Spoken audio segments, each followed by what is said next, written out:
Hey, what's fuck your life? Bing bong. You remember that shit? Okay. Um, What's up, hoes, bros, joes, moes, and anything that rhymes with those? Welcome to another episode of the perfectly punctual and on time, never missing an upload podcast. It's me, the leader, the greeter, and the corn chip eater. Even though I'm pretty sure these are tortilla chips. Um, I'm coming it's all at you. the same. I'm coming at you guys in my bedroom. I'm laying in bed actually. Here's my dick. I'm laying in bed. I'm not laying in bed. I'm fucking sitting in bed. But I could lay in bed because that would just be the ultimate fucking experience. Imagine I'm just laying in bed doing a podcast and I'm just like jacking off on the side, like looking at porn because I'm in bed, just in bed. You know what I'm saying? Um, I feel like now if I turn my camera off, I'm a little suspicious now. I can't really turn my camera off now because I'll You be can't just suspicious if say I do something. so. You Like, can't just say something like that and then just proceed to turn your camera off. well, my camera is now off. I'm still sitting. I promise. I promise I'm still sitting. I promise I'm still sitting. Don't worry about it. Um, I'm still sitting. So, a lot of you guys are probably sitting at home saying, "Where the fuck was this fucking guy for 2 fucking goddamn fucking months?" And it's like, you know what?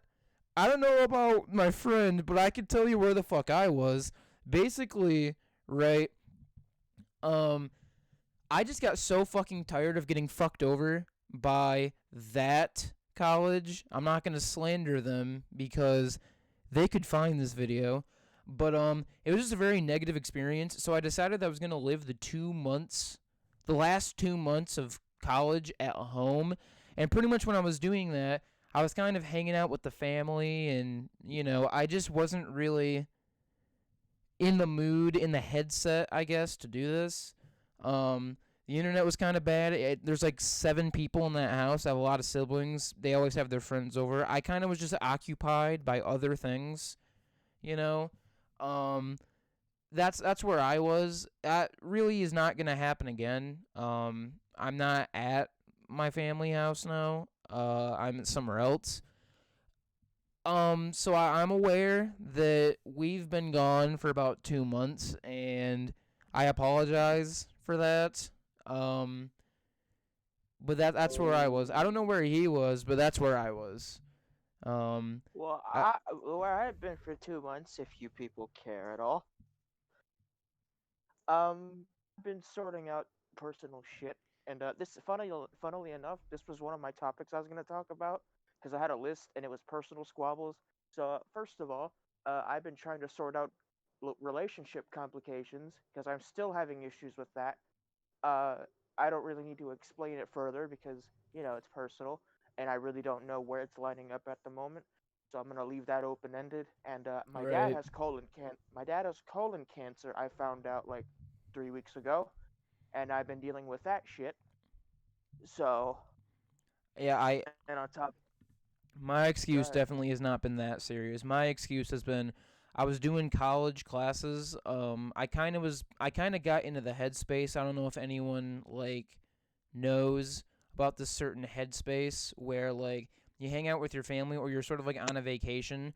So just for like 2 months, it feels like time isn't going by. You're just kind of like in purgatory. It feels like time really isn't going by. You're just kind of chilling.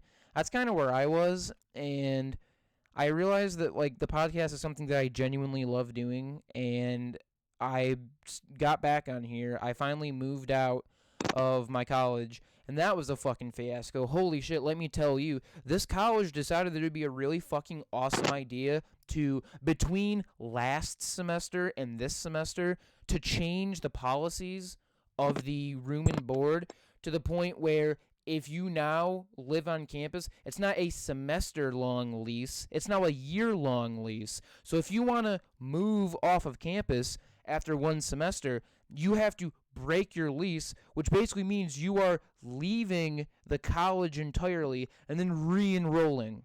That's what they're making you do now. Is they're making you leave the college entirely, break your lease, which is a $300 fine, and then re-enroll in that college over again. And then you can do your classes and shit.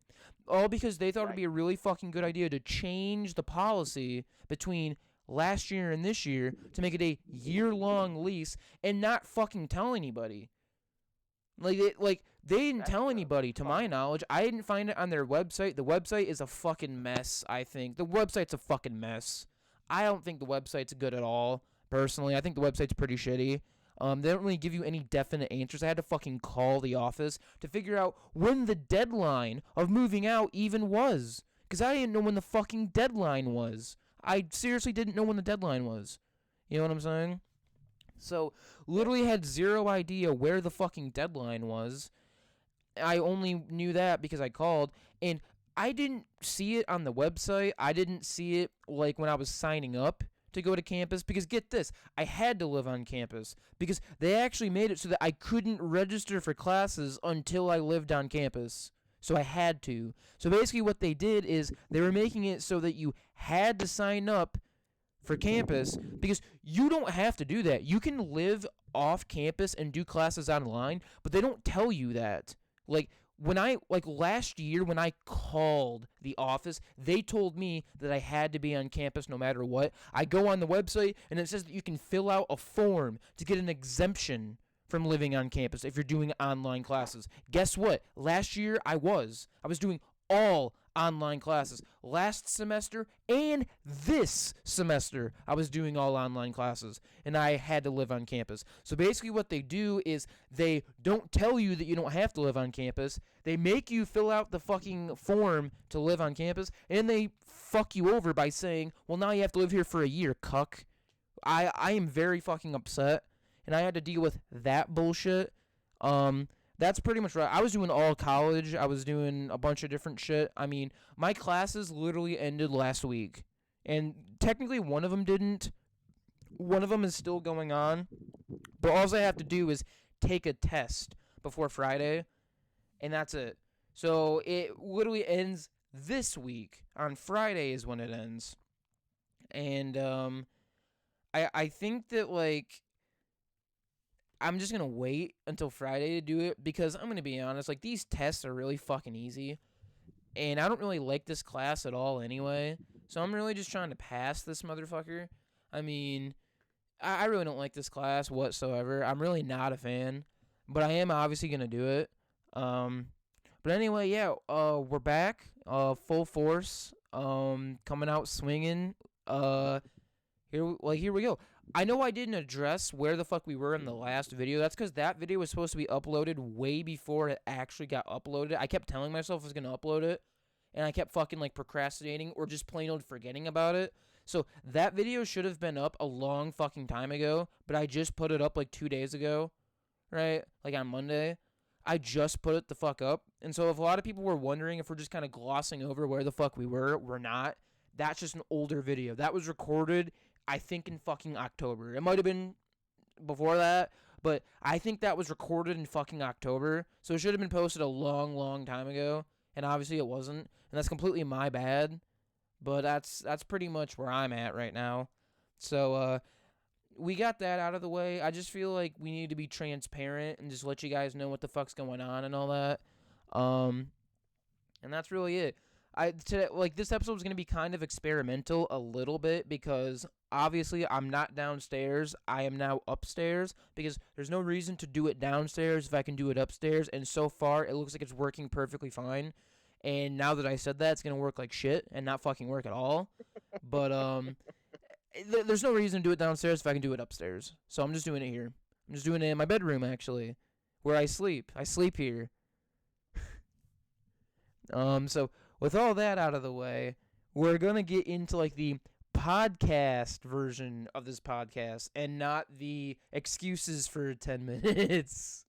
We're past the excuses for 10 minutes. So, I don't know. I'll let my friend start, because I usually don't let him start. So, Oh, you're giving me the opening segment? Yay. I mean, I won't. I won't if you talk about it. Just do it. Okay, so first thing I wanted to talk about is so recently I've become addicted to watching gaming challenge videos, and I find this interesting Wait. because What is a gaming challenge video? so basically the premise is you play the game, but you can only play it a certain way. Like I watched this one guy Oh, okay. play through Far Cry 3 with only the flare gun, which if you've Okay. ever played, I've seen a couple of it those, and I do like those. I mean, those are cool. I think the best ones are like either in like Pokemon or something like that, where it's like, can you beat the entire game using only the starter Pokemon, or like, can you beat all of fucking um I don't know, fucking, can you beat all of fucking Far Cry using only the handgun? So I've seen a couple of those. so I just find and it really like sent me down this weird rabbit hole of like because I started thinking, when these developers make these games, it's like they don't really intend on people to do these. So when they find like a strange bug or something, they don't usually care because they don't think people are gonna be doing stuff this specific way.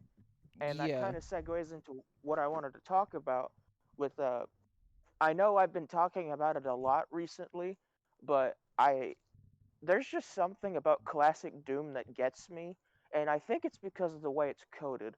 Like there are so many quirks in the classic Doom from 1993 that just perplex me. Like for example, there's a specific you can kill or no, you can beat episode 2's final episode or final level just by using infighting. It takes a long ass while, but you have to get the cyber demon stuck on level geometry, like in a very specific spot, and you have to let a lost soul constantly charge it, and it's amazing. And there's another one in Doom 2, I think in one of the official like third party expansions, No Rest for the Living, I think it is, where you can't beat the level if a specific glitch happens where a pain elemental won't spawn and you can't 100% it. Hmm. And I don't know why I find that perplexing. I just I because I'm like a really big fan of finding out how things work more so than playing them, even though I do enjoy playing them. That's Mhm. why I tend to go. That's why I go in depth a lot about like coding quirks because I like that stuff and I think other people would too if they under fucking stood it. You see, Which bear I think that's actually pretty interesting too, because when you do stuff like that, it kind of like reveals certain things that you wouldn't really know in the game besides, like by doing it, right? You wouldn't really know except for by mm-hmm, doing it. But there are a lot of games where weapons that look like shit and seem like shit are actually real, like the fucking best weapons in the game. But you wouldn't know that until you used them, and you would never think to use like the starter weapon that you got, like the fucking very first weapon that you got, like the starter weapon in like fucking Destiny 2 or any other RPG and shit.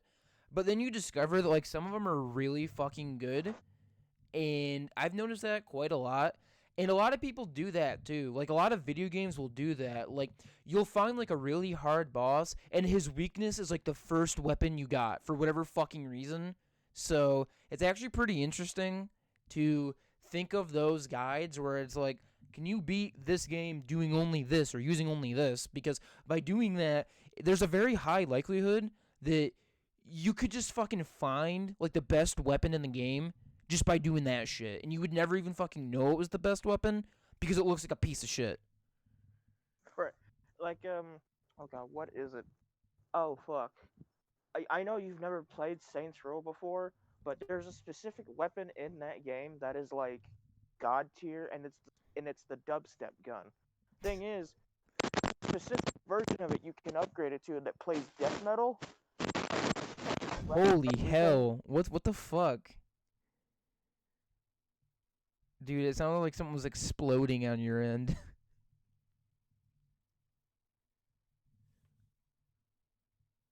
You're Are you still there or what the fuck?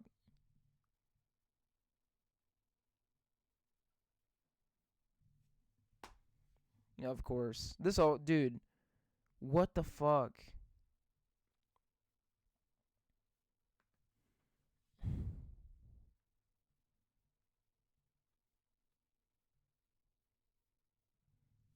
Wow. So maybe it doesn't work as good up here as I thought because I dropped.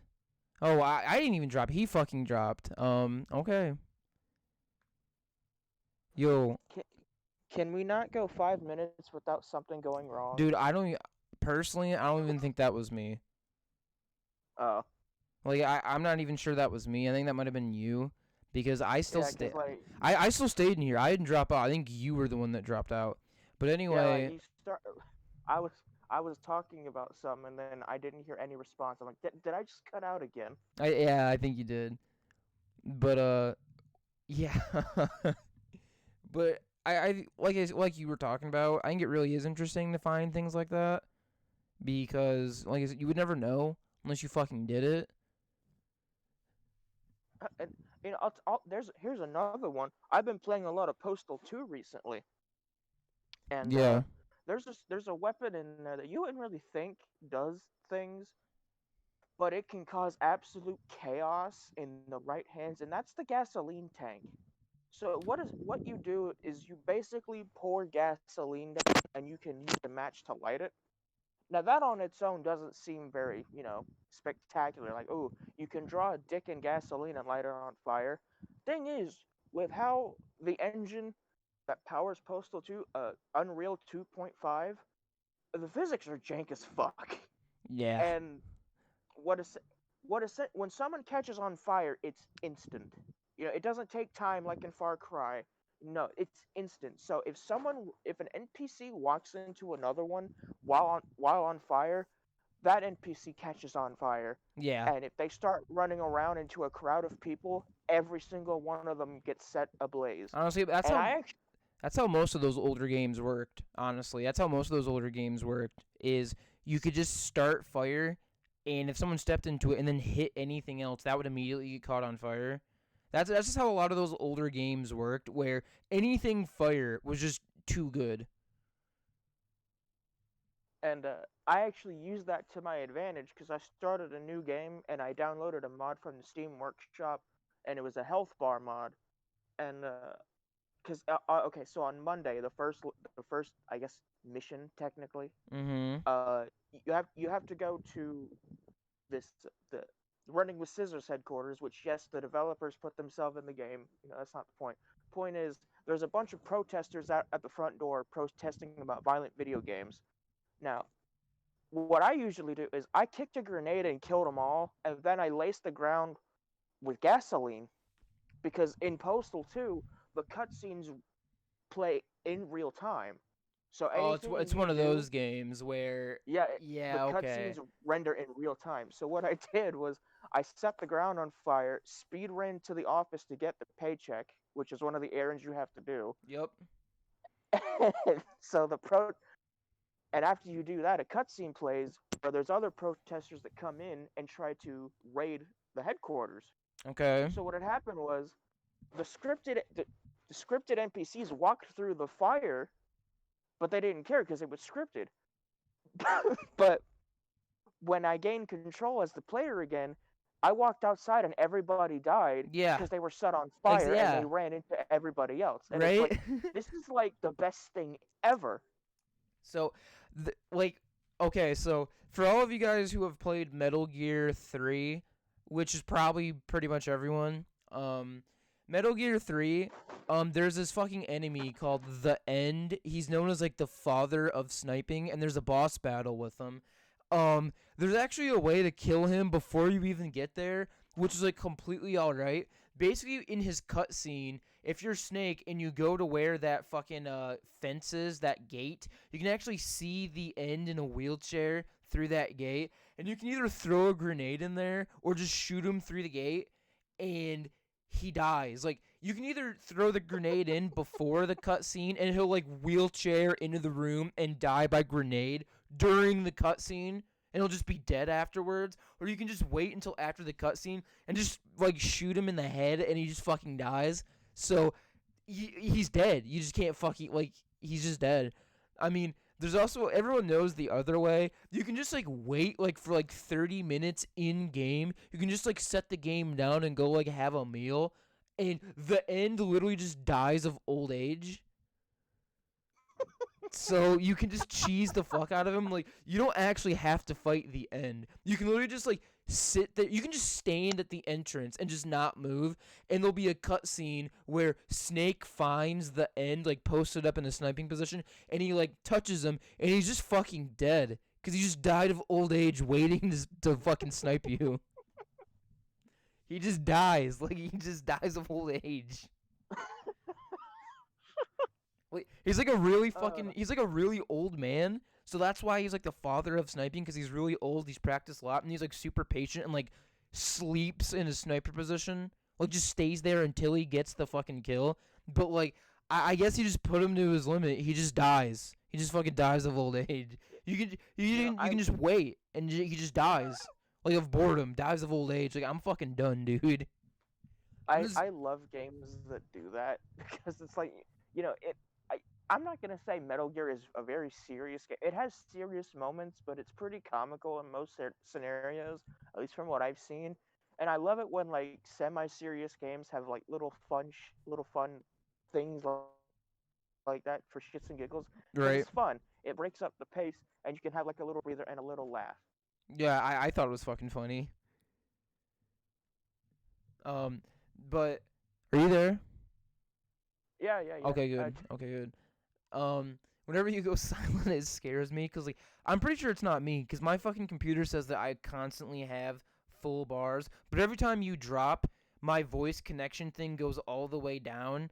And I was like, you know what? For some reason, I don't think it's me when that happens, because it's green the entire time, and it's not like my fucking computer is like gets booted offline. So, but okay, Yeah, no. I'm fucking getting off track. But anyway, right?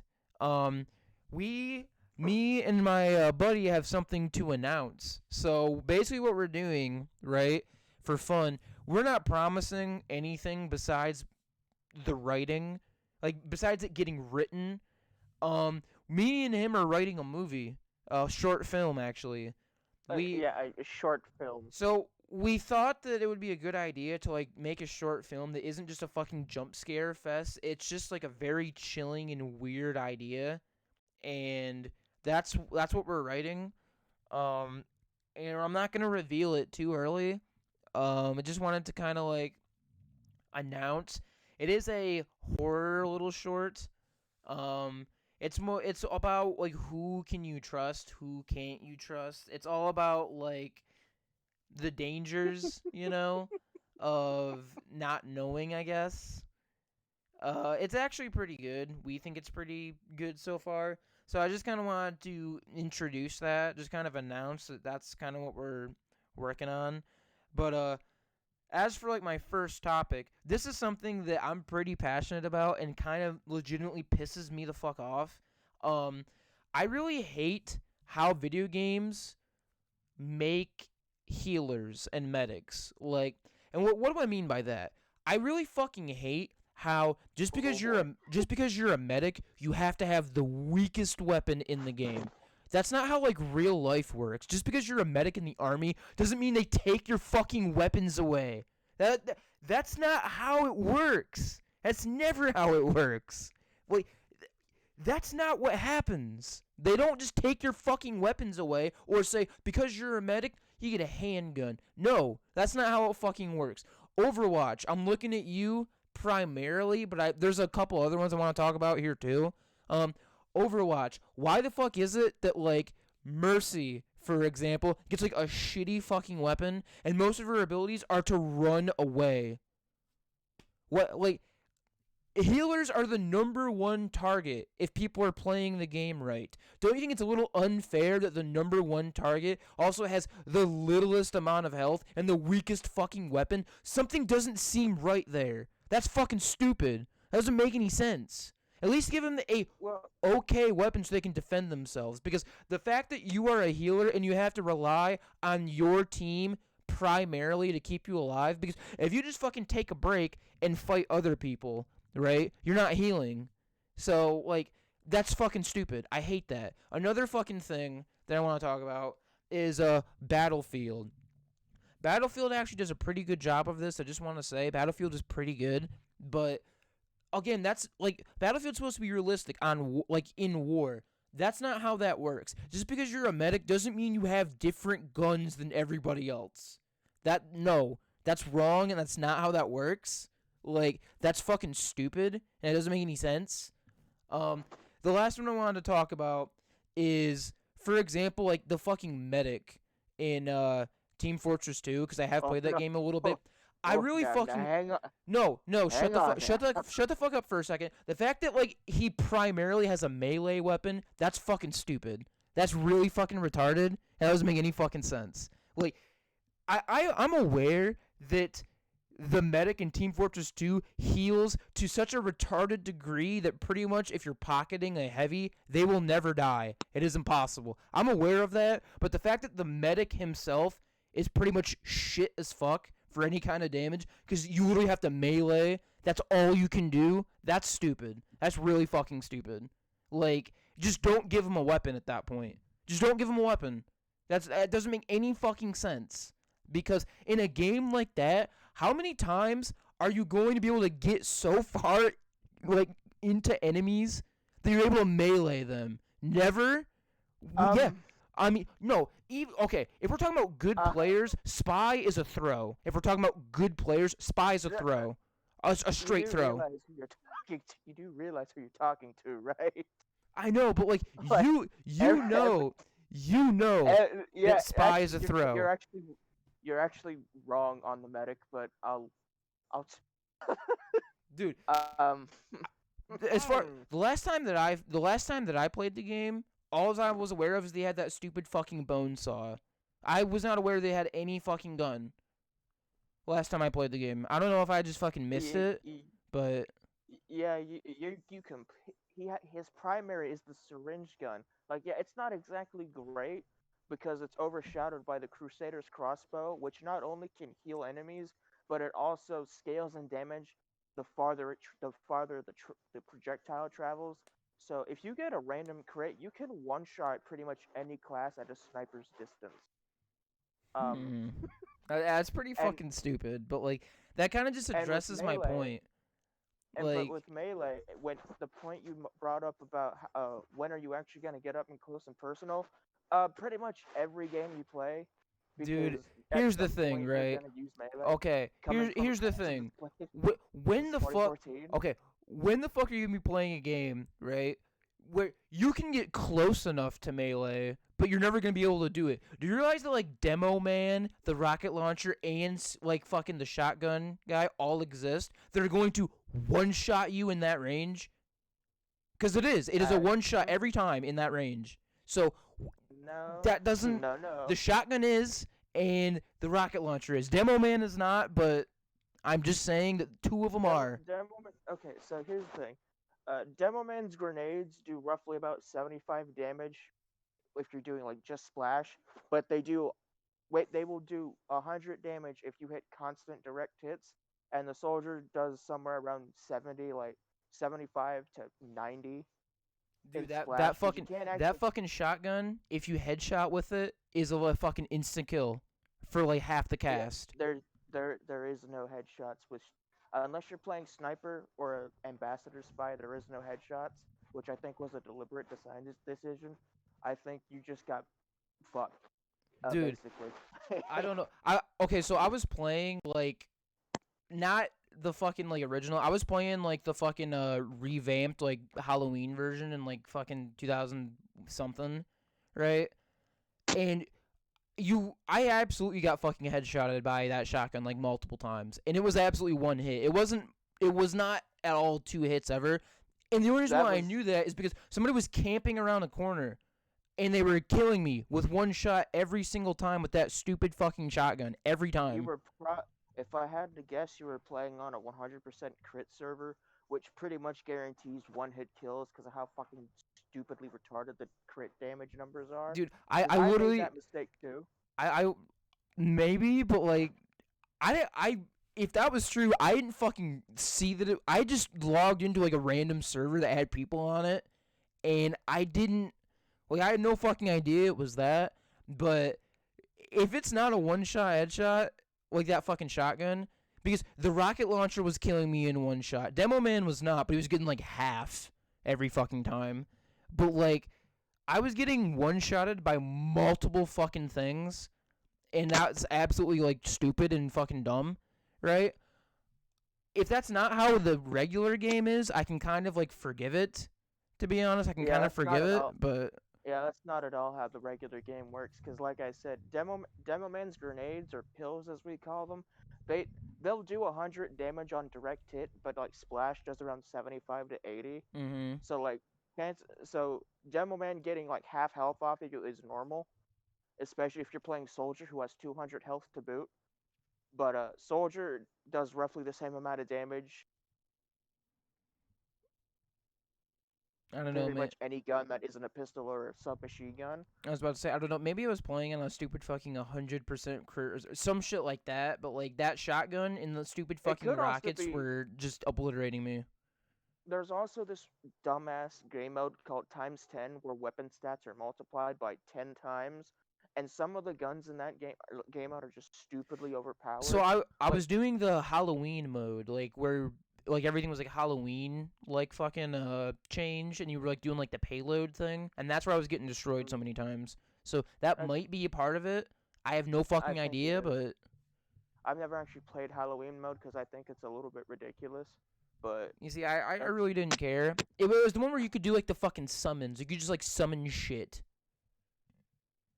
I mean, and I thought it I, was okay, but like I don't know if it was just a random server that like completely just made weapon damage 100 million times like fucking retarded, but it was insane. Like it was fucking insane. Like I couldn't even move really because I just kept getting fucking obliterated, and I just don't like how healers are in games a lot of the time because it's like you're giving the character with usually the least amount of health out of anyone. Usually they do. Like usually healers have the least amount of health because they regenerate their health. So you're giving the character with the smallest amount of health and the fucking like number one priority the weakest weapon. That's so fucking stupid in my opinion. It's like you're giving the number one priority target that has the least health the weakest weapon. That doesn't make fucking sense. Like when you are playing a healer, your entire goal is to heal your team, but you're going to be targeted. Like number one, they're going to try and kill you. And you have to rely on your team to protect you. I understand that in Overwatch, like Zenyatta and like Ana can handle themselves, but like there are healers that can't really fucking handle themselves. Like Mercy, I know that handgun can be good if you hit like constant fucking crits, but like don't give me that shit because every other weapon it completely fucking obliterates you. It's stupid. Like it's really fucking dumb. You know, that and the fact that like there are characters that just aren't very good. You know, like the healing is just not super great. Like your secondary healers. and So I if I don't can play if I could play devil's advocate real quick. Now this is just speaking from a pure like game design perspective. I can kind of understand I why I medics are like that I because understand it. think It's a about it. balance problem. It's a balance Yeah, problem because it's if you take a healer and give them a weapon that's just as good as everyone else's, everyone's gonna want to pick a healer because they're overpowered at that point. But like in games that have like tanks and damage characters specifically, so that these people do damage, these people are tanks, these people are healers. If all you do is give the healer a bunch of abilities to run away, that sucks. I don't like that. Like all their weapons are like really fucking bad, like really bad. I understand that some of them are fucking not. it, I under like but like at the same time, it's this high risk, high reward thing because in some cases you have to like just learn to get good, and it's not so much the fact that it's the class is bad. Maybe it's you I okay. because, for Listen, example, listen. So hold on, let me make I understand, but like when you're healing a horrible fucking amount, like when you're averaging, like I'm not bragging or anything. I think my average healing in Overwatch on Mercy is 40,000 per game. What is happening over there? I don't know. All I hear is like scratching around. You're making Rice Krispie treats in your mic. I think it's because like I keep turning the That's my that's wire. that's 100% what it is for sure. I should probably stop. Because like if you turn it, that like is like fucking it Yeah. around in there. But like my average healing is 40,000 in fucking Overwatch. It's 40,000. My average deaths is I think 9 in competitive. These are all in competitive. 9 average deaths and 40,000 average healing. I'm not saying I'm the fucking best in the game, but like I've only gotten to gold on that. And there's like 5 ranks higher than that. And it's like, dude, I'm just saying you can't do anything as a healer. You can be the best healer ever, but if the rest of your team sucks, you're not winning. You're going to lose. So it's bullshit because you feel like you don't like belong as low as you are, but that doesn't fucking matter because the only way you can get the fuck out of there is by either playing a healer like Zenyatta or Ana that have damage potential, right? And are not just healing. If you're playing Mercy where your main goal is just fuck tons of healing, right? There's only so much you can do with that. There's only so much. And if you die, sometimes it's not even that you're out of position. Sometimes it's just they fucking picked you off because they targeted you. And then you're fucked. Like, I understand it's a balancing problem, but when a character is 100% reliant on everybody else to even do good, that's stupid. Also, we need to talk about video game toxicity if we're talking about this because that's a main reason why people don't want to play healers. And you know why that is? It is because if you're playing a fucking healer, right? If you don't get a lot of healing, you are the problem and you get blamed, right? If a fucking person who's playing damage and you're supposed to be damaging and killing doesn't get a lot of kills or damage, they're never blamed because you can't see that. You cannot physically see that until like the end of the game. Then you can see how much damage they had. And sometimes if they don't have a card at the end, you can't tell how much damage they had. So they're never getting fucking blamed because you can see them shooting. So everyone's like, oh, they're doing their job. And if they die once, it's the healer's fault. Always. You're always the one that gets blamed. Always. It's never your tanks. It's never your damage. It is always 100% the healer's fault. And if do you see what the issue is here? You can be the best healer, but if your team fucking sucks, you are going to be blamed, and you're not going to get anywhere. Whereas, if you are a good damage player, like in Overwatch, if you play Widowmaker good or some shit like that, you can carry the team by yourself. You can pretty much win the game for your team just by yourself.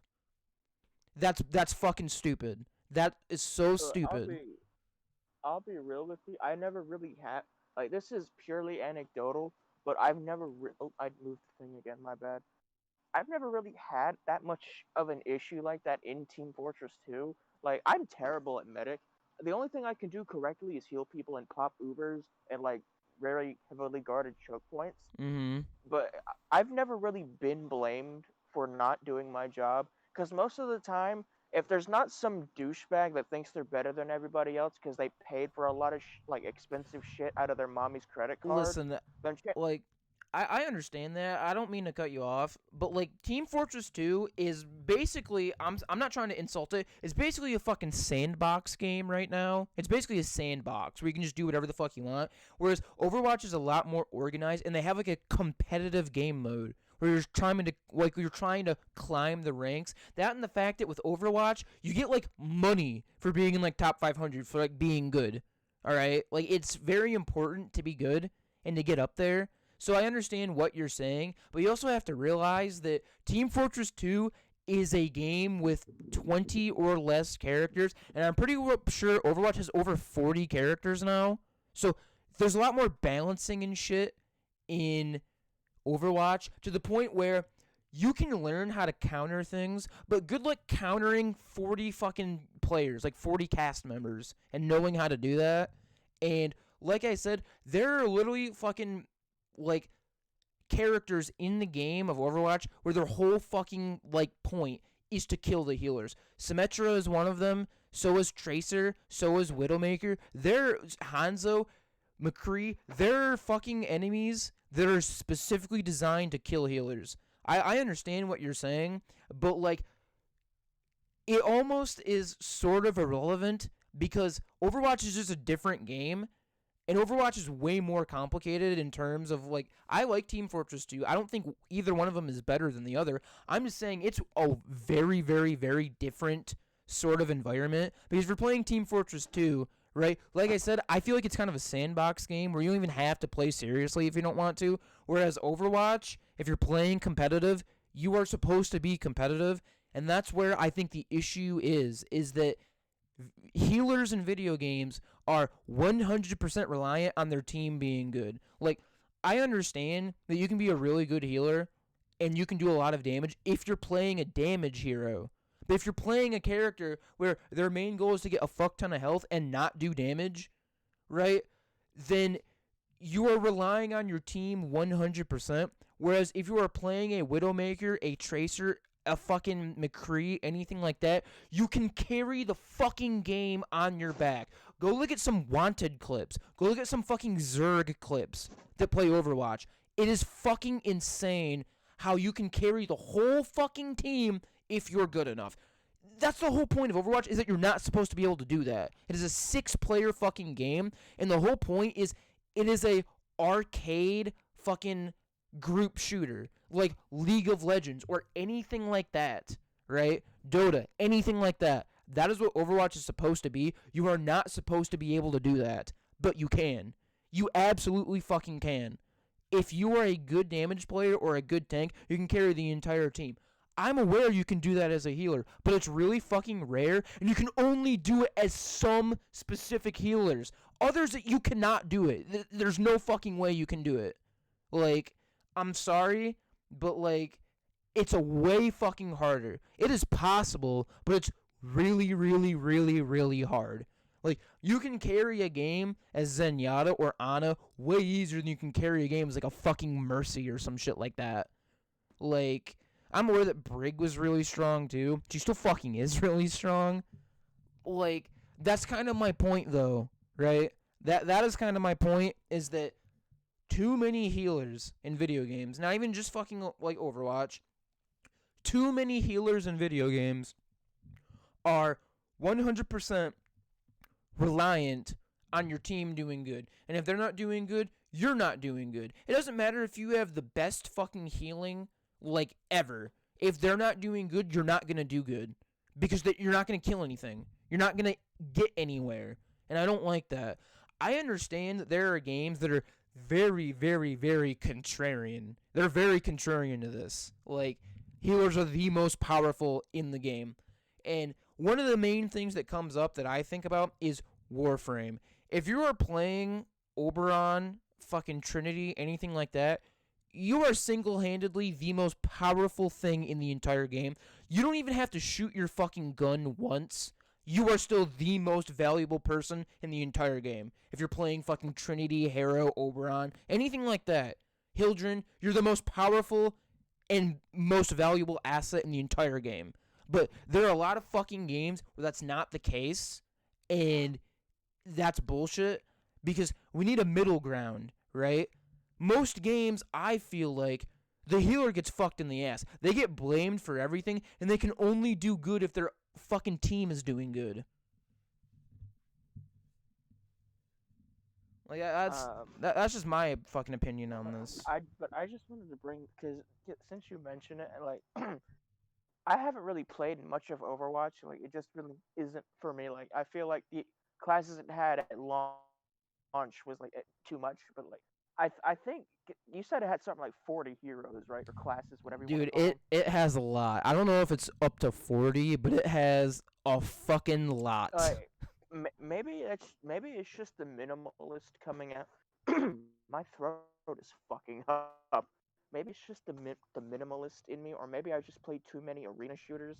But I feel like having upwards of maybe 20 is even much, because I feel like you could find a perfect balance between 9, like TF2, or maybe even 10, just because it's divisible, because 10 is divisible by 2 and it's even Yeah. numbers. I kind of But understand what you're saying, and to kind of like go along with you, I love Overwatch. I don't really play it anymore because of the whole Blizzard thing. Because I don't really want to support Blizzard anymore because of how fucking awful they've been. But I like Overwatch. But the fact that there are so many characters, if you're a new player and you come into the game, you're probably going to try them all. The sad reality is that there are a lot of fucking like heroes that are way better than everything else. Like, and I kind of agree with you is that if there's a limited amount of characters, even when you're a newbie, you're going to learn how to counter everything and you're going to kind of know how to be good whatever you play. Because there's only 8 characters or 9 characters or something. I think fucking Team Fortress 2 has 16 right now. The There's 16, right? there's 9 classes, but there's like certain weapons that can make up subclasses. Like for Okay. example, Devilman has like a shield and a giant fucking claymore sword that you Yeah. can use for melee only combat, and it's fucking awesome, by the way. Okay. But Yeah, like the whole point is that Team Fortress 2 doesn't have a lot of classes, so you can be good no matter what you play to an extent, right? Whereas with Overwatch, I think the problem is because there's so many characters, some of those characters become completely fucking obsolete once you start to get good. Like, one example, if anyone has played Overwatch, you know how fucking broken Bastion, that fucking turret motherfucker, the robot Bastion, everyone knows how broken he is if you're new. Like, you just have to sit on the payload and have someone pocket heal you, and because the other players are not, like, they don't fucking know how to counter that yet, you can just blow through. Whereas, people know, if you get into, like, where people are really good, like Platinum and Diamond and fucking, Master, Grandmaster, like top 500, all this shit, once you start to get really good, Bastion's a throw. Like, Bastion is fucking shit. You can still be good, but he's like shitty because at that point everyone knows how to make that character completely fucking obsolete. It like that doesn't happen as much with Team Fortress 2 because there's such a limited cast of characters. There's a limited. It's very very limited in a cast of characters. Very limited.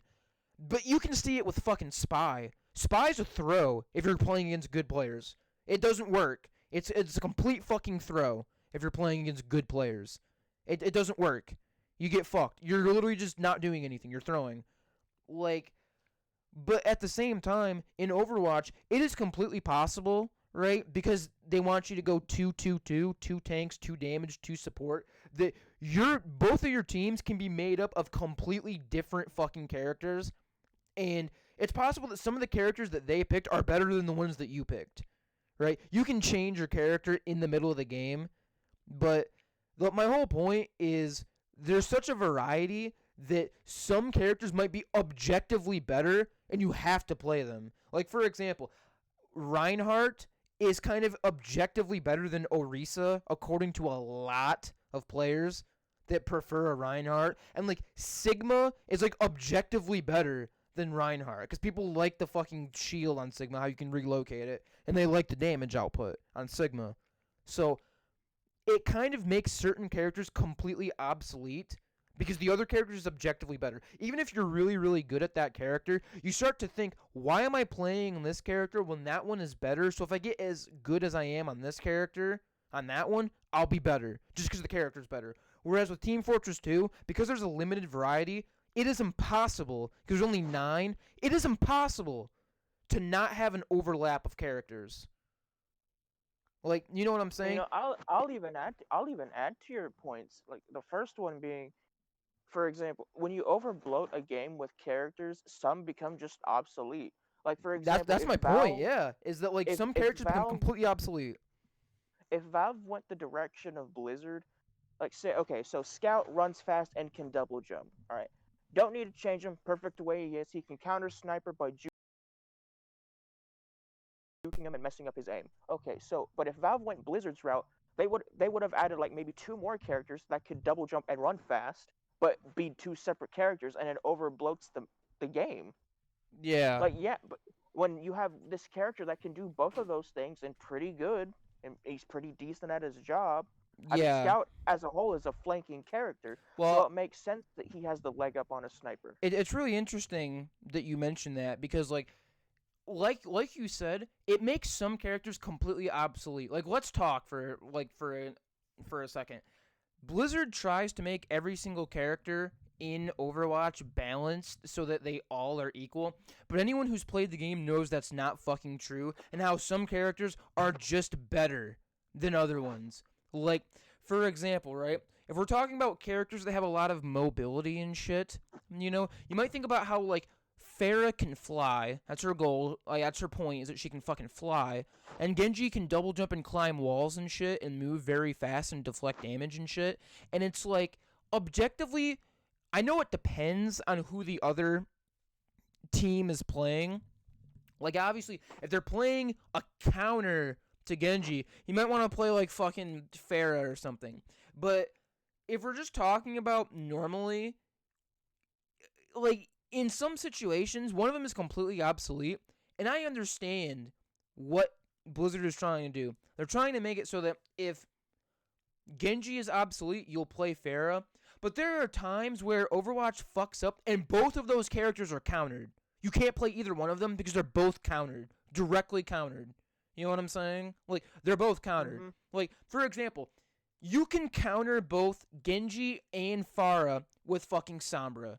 Because if you hack them, all their abilities are taken away. Now Pharah cannot fly and she's on the ground and she gets fucking killed. Now Genji can't double jump, climb walls, or deflect damage. Now he's stuck. Both of those characters are now fucking dead. Because they can't do anything. That's stupid. That is a direct, hardcore counter, and it makes both those characters completely fucking obsolete. Blizzard, I know what you're trying to do. You're trying to make it so that every single character is obsolete sometimes, but no character is obsolete forever. But that's not fucking true sometimes. That's not true. Because sometimes characters are always fucking obsolete because the character that hard counters them is a character that everybody plays because they're that good. So Blizzard has been working ever since Overwatch came out in 2016. 5 years, Overwatch has been trying to make it so that the game is perfectly balanced. It still isn't. It's still not balanced. Because when you have 42 fucking characters, it's hard to balance that. Whereas in Team Fortress 2, if you only have 9 characters and you've had 9 characters for 10 years, you better have them fucking balanced and good to go. Because you have 9 characters that you've worked on for 10 years. So, because Team Fortress 2 came out in 2011, I think. So 2009, but 2009, it did get 2009, 2009. So 12 actually, no, years. 2008. Well, I mean, either way. It's actually 13, but Yeah, either way. Yeah, for 13 years. That's all I'm saying is I do like Overwatch. I do like Team Fortress 2. I like Overwatch because it's a little bit more competitive. There's a little bit more variety. But, you'll hear more people bitch and complain about Overwatch and the balancing issues than you will Team Fortress 2. Even though, I'm sorry, Team Fortress 2 still has a tiny bit of balancing issues. If you're playing a payload or a capture the point, if you have a medic and a pyro on point, you can stall theoretically forever. If you're good, you can stall forever. It's really stupid. Well, theoretically, yeah, but here's the thing though, because TF2 doesn't have infinite ammo like Overwatch does. Yeah. So while you can stall the point for your team's benefit for a little bit, you're gonna run out of ammo eventually for both your flamethrower and shot. No. Yeah, I mean, that's just kind of my point. Is Overwatch is an esport right now, and it has a lot of fucking balancing issues. People are aware it has a lot of balancing issues, and it's a problem. Team Fortress 2 is not an esport yet. At least not on the level of Overwatch is. Where they have the Overwatch fucking league and shit. It's not on that level yet. And the main problem is because I don't think the game is competitive enough. What do I mean by it's not ironic? Hold on, let me just make this point. Funnily enough, when 2015 rolled around, Valve released an update for TF2 called Meet Your Match, or no, 2016, and it was to compete with Overwatch, and it crashed and burned because it was mismanaged mostly. But I just, I just find it funny that TF2 wanted to be competitive like Overwatch, but it failed Yeah, because I TF2 mean, just isn't built for that. I mean, that's it's that's not my even. that's my point is that Uh, like Team Fortress 2 is not a like that was kind of my point a long time ago is that Team Fortress 2 is not a competitive game.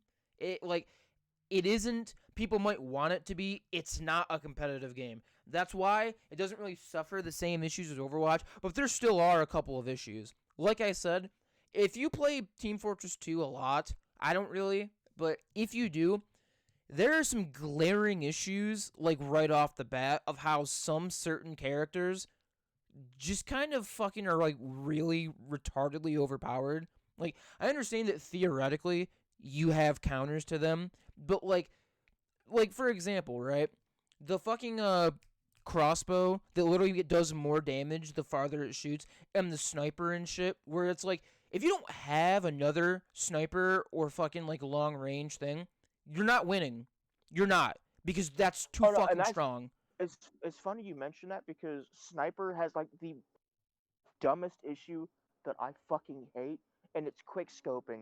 Not in this Call of Duty sense. Oh no, if a sniper is fucking amazing with their aim, like god tier, all they have to do is zoom in, click your head, and it's over. Like there's no like charge up for the headshot. No, once they scope up, they can instantly headshot classes 150 health and below, and it's fucking stupid. Okay, so in Overwatch, they have a character called Widowmaker.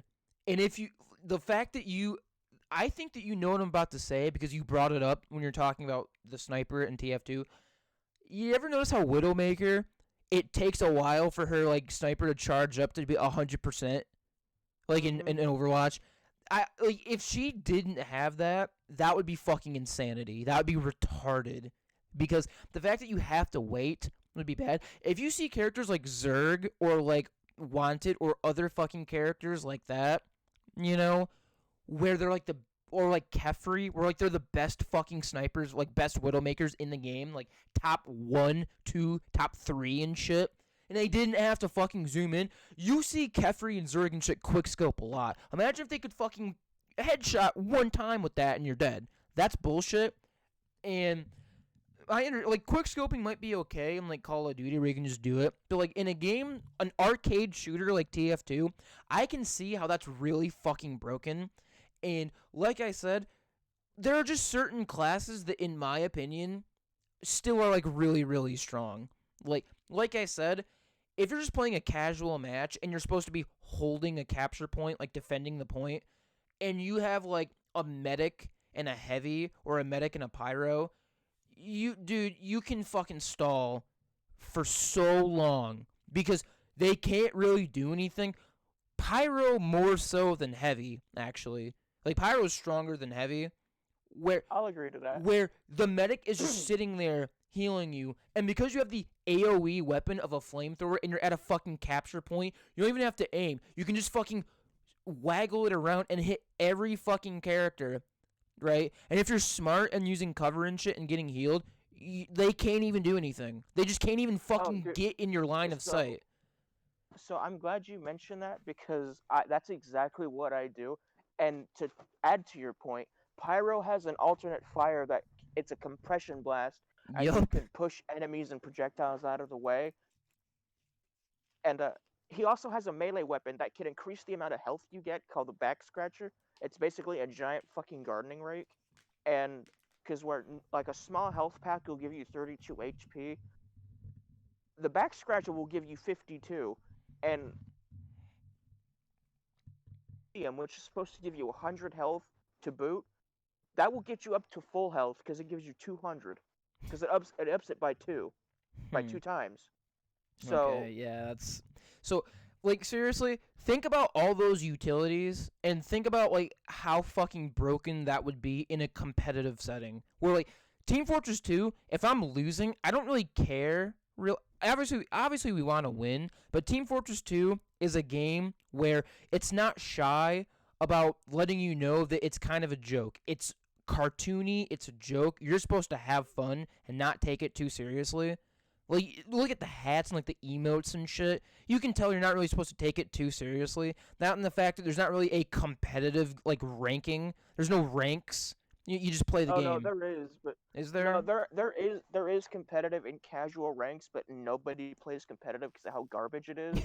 And casual is infested by hacking and bots, so Yeah. everyone just plays on community servers Yeah, but at like the at, that's at the current moment.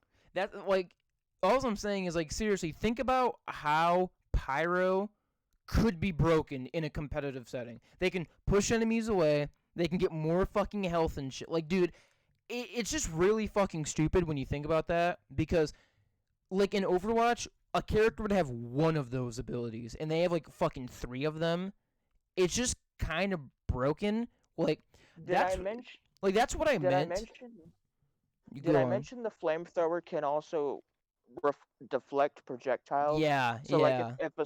if a soldier is bombarding you with, if a brain dead soldier is just constantly bombarding you with rockets, you can just push him back and say, no, fuck you for being stupid, which is Yeah, what I like do, and it's funny. that's what I'm saying when I said that like you can stall with pyro theoretically forever, theoretically. Like and that's a problem. Like every time I hear somebody talking about TF2, do you want it to be an esport? They say I would love TF2 to be an esport, but it's way too broken for it to happen right now.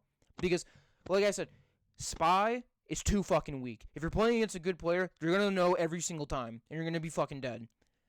Like Sniper is a problem because you pretty much have to have a sniper on a team if the enemy has a sniper. You have to. There's no fucking like there's no option to not because at that point you need to have a long range like that or you're just going to get fucked. Like that's also a problem. And it's Like I just wanted to bring up real quick though. So going back to the sniper thing real quick, if we're talking, if sniper had uncapped damage and didn't have to wait for his charge it for to charge up to one hit a heavy, dude. Okay, so there's a gun called the Machina, right? okay. And at full charge, it can do roughly, I think, 512 damage on a headshot. That's kind of fucking Thing ridiculous. thing is, it has penetration, so it can hit multiple people. If it didn't have a charge and did the 512 every shot with the instant quick scoping, dude, it would be absolutely fucking broken. Yeah. And that's why I think snipers in games should have like a little delay before you can do like even one shot. Uh, what's weaker classes like? Okay, so if you do 150 on a non-charged headshot Mhm. and you kill a class that's 125 HP, that's fine if there's like a delay. But if you can just insta kill them when you just first scope in and click out a reflex, Yeah. then I would feel cheated out of a good kill. I mean, that like that's kind of the problem. Is that, like I said, Overwatch, Widowmaker has to charge her shit. So does Hanzo. They have to charge, and like I'm not trying to like shit on TF2, but like I said, heavy is fine. Like medic, I would like medic to be a little bit stronger actually. Spy, I think is too weak as well. Like demo man is fine. I think soldier is fine. Scout is fine. Sniper is not fine. Neither is Pyro. Both of those two are fucking insane if you know what to do. Like that's bullshit. Sniper is insane and fucking Pyro is insane. Those two are ridiculous and those are the two that need reworks if the game's going to be competitive. Demo Man people bitch about. I don't think that's bad at all. Demo Man's fine. Soldier is fine. Scout is fine. Fucking Heavy is fine. Spy is too weak. Medic is fine. Sniper and Pyro. Those two are too fucking strong. They need You know, they need to be fixed. ironically enough, the current state Pyro is in was meant to be like his rework for competitive play. Because how it used to be, what before the Jungle Inferno update dropped in 2017, before when Pyro got his rework, if you got hit with a flamethrower, you would burn for a set amount of time.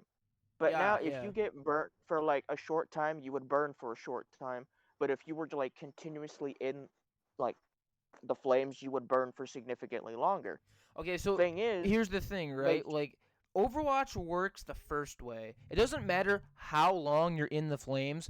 if you're like in flame, there's no flames in Overwatch to my knowledge. I don't think there is, like, because I think that fucking Ash has an ability like that. The whole point is that it doesn't matter how long you're in the flames. If you're in the flames, obviously you're gonna take damage because the flames are hitting you. But the burn is the exact same time. It just keeps getting reset every time you're hit by, you know what I'm saying, by flames. So what you're saying is if you think about it, like the longer you're hit by flames, the longer you burn. That's more damage and more broken than the other way. And ironically, people were complaining about the fact that Pyro can do that, and it's like, well, it makes sense though.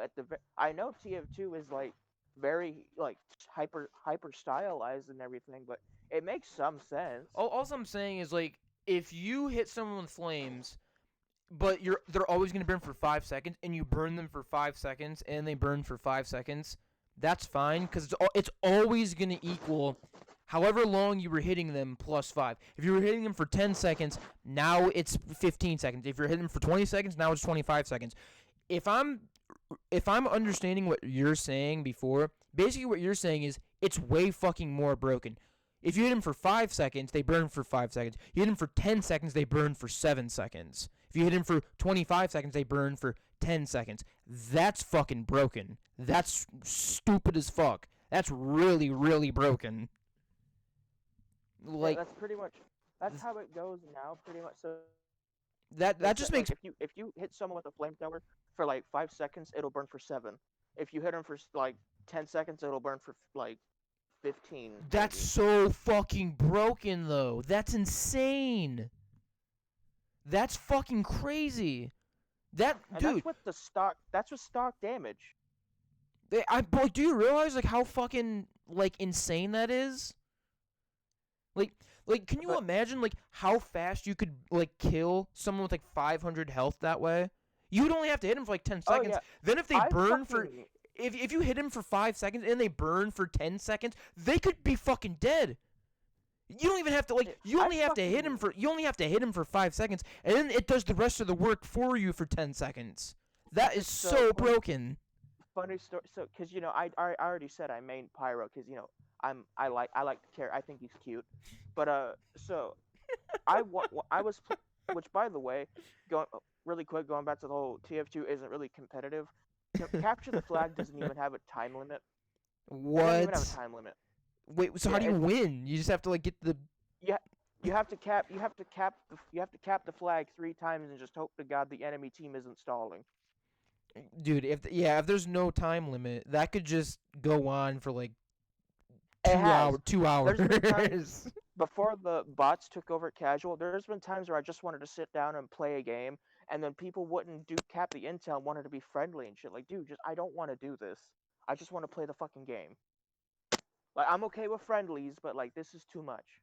Okay, so like that But sometimes happens in Overwatch 2, but the whole point with Overwatch 2, if you're playing competitive, sometimes you can get like them to be friendly, but you have to realize that like like one of the teams is going to lose if you're friendly. It doesn't just go forever. With Overwatch, if you don't bring the payload to the fucking objective or you don't like capture the points you need to before the time is up, that team loses. You're only going to be friendly for so long, like 5-10 seconds. going back to my original point, so I was playing on a capture the flag map. I think it was 2-4. I can't remember specifically, but we're playing legitimately, and you know the engineer, right? He has like sentries and Oh, stuff I that he forgot about builds. the engineer, but yeah. Well, there was like an entire sentry nest in the intel room, right? And that's a very choky spot. Thing is, I had a medic with me and a melee weapon that deals twice as much damage to buildings. It's called the Home Wrecker, and it's a sledgehammer. So I assume essentially, so. you can two-shot a fully upgraded level 3 sentry in 2 swings with this melee weapon when it would normally take you about 5 or 7. Okay. And I had a medic with me that had the default Uber, which makes you invulnerable to everything. So what I did was I told him to pop the Uber. I go into the intel. I destroy every building, sentries, dispensers, teleporters, and I had some seconds left for the Uber, and I pull out my flamethrower. Dude, I annihilated all 5 of those engineers in that one small room with just a flamethrower, and people Okay, thought I was hacking. can we also talk Um, about how that ability is just broken entirely? In Overwatch, there is no ability that makes you invulnerable that I can remember. Not a single one of them can do that. Like, not a single fucking ability can do that. You can get like a fuck ton of healing that basically makes you invincible, but can we just talk about how that ability is broken on an ability that makes you invincible to all damage? but hold on, before you make that point, Uber isn't actually as good as you think it is, because yeah, it can make you invulnerable to all damage, but it can also be a severe detriment. Because remember when I said you could push enemies with the air blast? Well, there's been Yeah. multiple times where I've popped an Ubered heavy medic combo into a corner, and because bullet pellets in TF2 can sometimes stun lock you, Okay. and Okay. So with okay, that, I know what you're talking about. Yeah. So like you could just kind of stun lock them the entire time where yeah, they can't I've pushed move. Like they can't fire. people, They can't I've fire pushed at you. They Ubered can't people, move. yeah. So you could kill two people that you wouldn't normally be able to Oh kill no no no because no they're stun locked in no! a corner.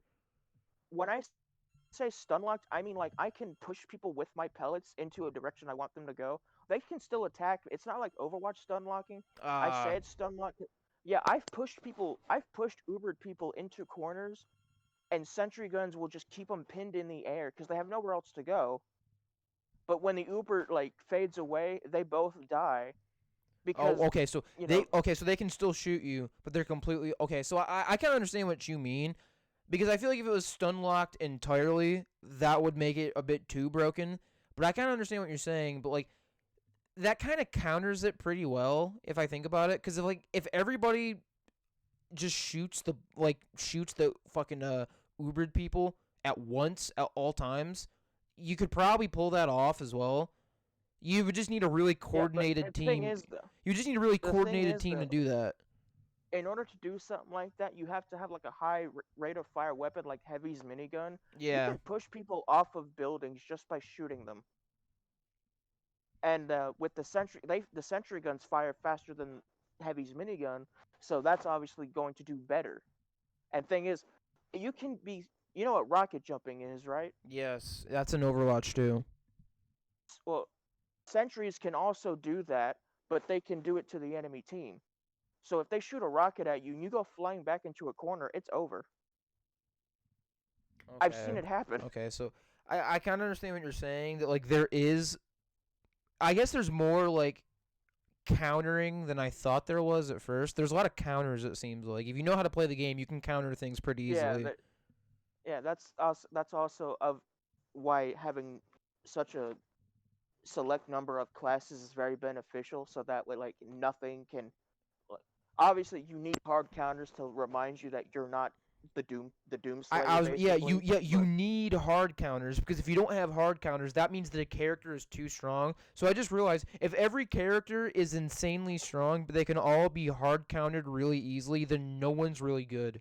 Like no one's good at that point right, because like for everyone's example, super strong, but they can be hard countered super easily. yeah, like okay, so Scout runs really fast and he's good at flanking. If a Scout knows what he's doing, he can outflank, he can outgun a Heavy just by moving around. Yeah. But at the same time, Heavy can shoot faster than you, and he has a larger health pool and can take a lot more. I mean that if you really So think about it, that's kind of how fucking Tracer works in Overwatch. You've seen Tracer, the blinking around chick. That's kind of how she yeah, works. That's kind of how Tracer works in Overwatch. But again, if you can stun them, like if you can stun a Tracer, she's pretty much dead instantly. If you can stun a Tracer, like that and the fact that because the whole point is Tracer for like to pepper down enemies and get their health really low, so that the other people can rush in and kill them. But like the whole point is that like if you have a good healer. Now, like you're giving Tracer ultimate for sure because she's killing you, but you're also giving all the healers ultimate because they're healing. So you're giving all of them ultimate. So I can kind of understand how that's supposed to work. I mean, so I definitely understand what you're saying with like the whole scout heavy bullshit. I totally understand what you're saying for sure. because what I think can apply is if everyone's super, nobody's super. Exactly, yeah. If everybody is literally Superman, nobody is like literally Superman. And like it's almost like if characters are like e- not like that, they're going to be insane. Like in Overwatch, nobody's too strong and nobody's like too weak, but that's bad because that means that like the way that you play, some characters can be like more easily countered by other characters. You get what I'm saying here, right? It's kind of like a domino effect. Yeah. If everyone is Hmm. Superman, that's pretty good because everyone is completely fucking equal and equivalent. Whereas like there's even like a little bit of variety where some people are like a tiny bit stronger. Things that you do, like who the other team like plays, like if like for example, right? Like if Tracer is a little bit stronger than Reaper or like another flanker or something like that, and all the other team picks something that works really well with Tracer, now she's way fucking stronger because they're intentionally making her stronger. And by the way, that's a problem in Overwatch. In Team Fortress 2, I can see how that might be a problem. Like, oh, we have a heavy, I'm going to pick medic to make it better. But that's very small. Whereas in Overwatch, if there's 42 characters, it's really easy to build your entire team around one character. You know what I'm saying? Hmm. Whereas like in Team Fortress 2, it's way harder to build your fucking team around one character because you only have a limited amount of characters. You know what I'm saying? You only have a limited amount. Whereas with Overwatch, when you have like 30 selection, like when you have like 20, 30 selections, you can build your entire team around one character really easily because you have so many choices. And, I'll be honest. I've had this idea for a while now, but I think because I'm a big fan of arena shooters where like you go around the map. If you know what you're doing, you can find the really good guns and really fuck over people that Yeah. don't know.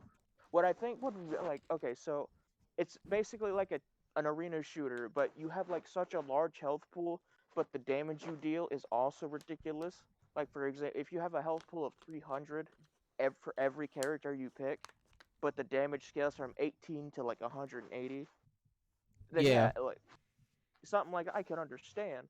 But when you have a game like Overwatch with 42 characters, and this kind of segues back into the whole, you know, when you have so many characters that do so many similar things, you kind of make the original obsolete Yeah, in exactly. that, And like you said, like, like there are literally characters in Overwatch that I'm sorry, they're the exact same thing. Like it would take me kind of a long time to come up with one right now because I haven't played the game in a fucking long time. But there are characters that I look at and it's like those are literally the exact same character with like one tiny change. and that's why I use something like the Scout as an example. Like I said, if Valve went the direction of Blizzard, they would have made the Scout into like three separate. They would keep the original Scout, right, where you can run fast and double jump, but they would split him off into one that can just run fast and the one that can just double jump. And it's, well, what's wrong with the original? He can do both just Okay, so like fine. I feel like they don't really do that, but I feel like what they Well, do, no, but I feel like but what you they do understand what. is like what they kind of do is they kind of make characters that are the same. So what I think, right, is kind of like Mercy and Lucio in Overwatch. Mercy self heals, and she has an ability that she can like uh glide over to people. She can like fly over to people, right? Whereas Lucio has an ability where he can bump people away and he can also self heal and he can like wall ride and like go fast. And it's like those aren't really the same character, but you can definitely tell that they are intentionally supposed to be like keep away characters. Whereas other characters that don't have any mobility at all are not really keep away characters. They're like damage dealers. So if you were talking about that, I feel like they would have a not spy. They would have like a fucking scout who can double jump and like run really fast, but they would also have like another character who can like fly and like boost, or they'd have like a teleporting character, shit like that, where it's like this is kind of the exact same thing. It's the same theme. It's not the same thing. It's the same theme. And if you have a bunch of characters with the same theme, I'm sorry, but one of them is bound to be better than the other one. You know what Yeah, I'm well, saying? that was supposed to be my point, but you understand my point, though, right? I understand Like, your point. Whereas, like, if you make 5 characters and the entire theme is they're hard to hit, they're good flankers, and they deal damage, one of those out of the 5 characters that have the exact same theme is gonna be better than all of the other ones. Like, not even subjectively, like opinion, objectively, they're gonna be better than the other ones. It's just gonna happen. Whereas, like, like yeah, if you just like take the theme and you incorporate the theme into one character really, really, really well. Oh, this character can run fast. They can climb walls. They can double jump. And they can fly. It's like, oh, wow, that sounds really fucking overpowered. Until you realize that there's a character, right, that has the most health in the game, has a shield, has a melee weapon that knocks people back. And, like you start to realize that if you make 5 characters with the same theme, one of them's going to be better. But if you make one character with every single theme in it, then they're going to be the amalgamation of the theme entirely. They're going to have all the abilities of that theme. And it's going to sound like, oh, wow, this character's a fucking behemoth. They have like 10 different abilities, and they're all mobility based. And it's like, yeah, but then when you realize that, like, there's a character that the whole point is stunning and having a lot of health, that doesn't really sound all that powerful at that point. I'll even add to your point of the whole, like, if scout, like, you have the base scout, but you have one that can teleport. Objectively speaking, the one that can teleport is going to be the better one because you can blink from place to place, assuming it works like Tracer. You can just blink from place to place, Like, and you would be objectively harder to hit because you're not moving. You're just I mean, teleporting from place to place. I know it's hard, but, like, for example, Reaper, the shotgun guy who can, like, become invincible to damage in that little Wraith mode, but he still, like, is really slow, so you can, like, track him really easily. You can just follow him. He can also teleport, and it's like, but the teleport, if you've ever seen Reaper teleport, it's kind of slow, and they can, like, kill you while you're in that teleport, and it takes, like, 2 seconds. Whereas with Tracer blinks around, and she's really fast, and she can do that thing where she recalls back to, like, 5 seconds. So if you had full health 5 seconds ago, you now have full health again, and you have all your abilities recharged because you had them recharged 5 seconds ago. And it's like, depending on what you're doing, are you trying to kill, are you trying to, like, lead the charge as, like, Reaper? Like, because then Reaper's better. If you're trying to, like, lead the charge and do a fuck ton of damage and, like, be the front man, Reaper's better. If you're just trying to be annoying and fuck up the enemy team so that the other people can, like, kill them while they're distracted, or you're trying to just get, like, one really important kill, Tracer's way fucking better. Like, way, way, way better. It just depends on what you're doing. So, but here's the thing. That's basically leaving it up to the player to decide who's better. And it's like, if the player only plays one certain way, one character is objectively better. If people, like, if one player of the game only plays the Tracer playstyle, Reaper is a piece of shit. So you didn't even really do what you wanted to do, I don't think, because you tried to make a group of characters that have the same type of thing but are different, but you didn't really do that. You almost made them too different. Like, you almost made them too different. They have to be played differently. I understand that's the point of Overwatch. You're supposed to play each character differently, but my whole point is if you just, like, had a Tracer who could do the blinking around thing, and she could teleport, and she could, like, become invincible, Tracer would be really fucking annoying, but if her health was even lower, then she'd be really balanced, because she'd be fucking stupid. She'd, like, be one shot.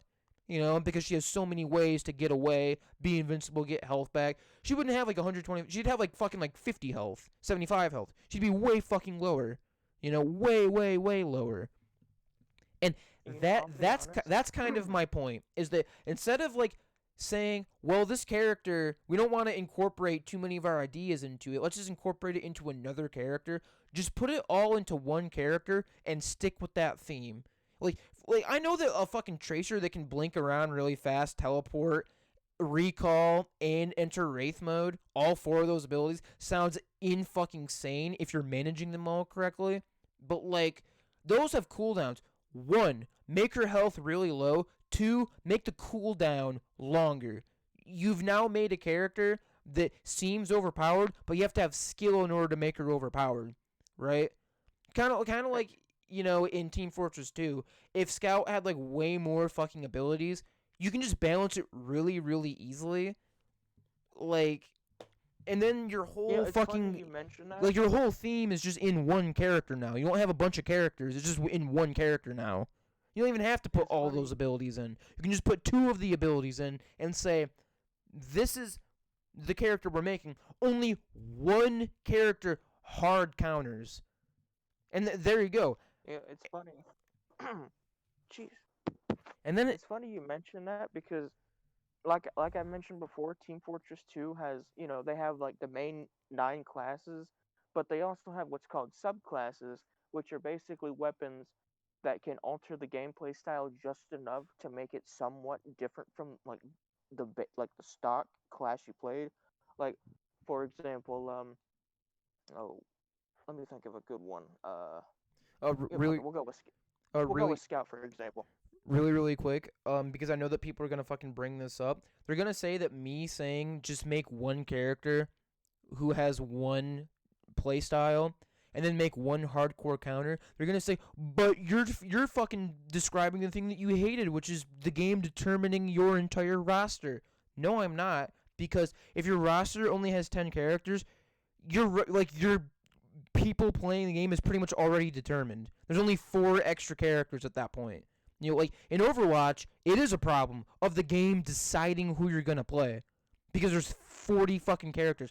It's a problem in that game. In Team Fortress 2, it's not a problem at all, because you're going to have enough variety with 10 fucking characters that you can hardcore counter. That and the fact that, let's think about it. Theoretically, everybody in a team of 5 is probably going to have a different playstyle. So if someone picks Scout and you have to pick Sniper to counter, how do you know that person wasn't going to pick fucking Sniper anyway? That's my point. Is that if you have 10 characters, people are going to choose what characters they like the best. Whereas in Overwatch, that's a problem, because if they only play 2 characters, but you need somebody to hard counter, it's not going to happen. Whereas in Team Fortress 2, if someone only plays 2 characters out of 10, not 2 out of 30, and you need them to hard counter, there's a good likelihood those 2 characters counter another 2 characters.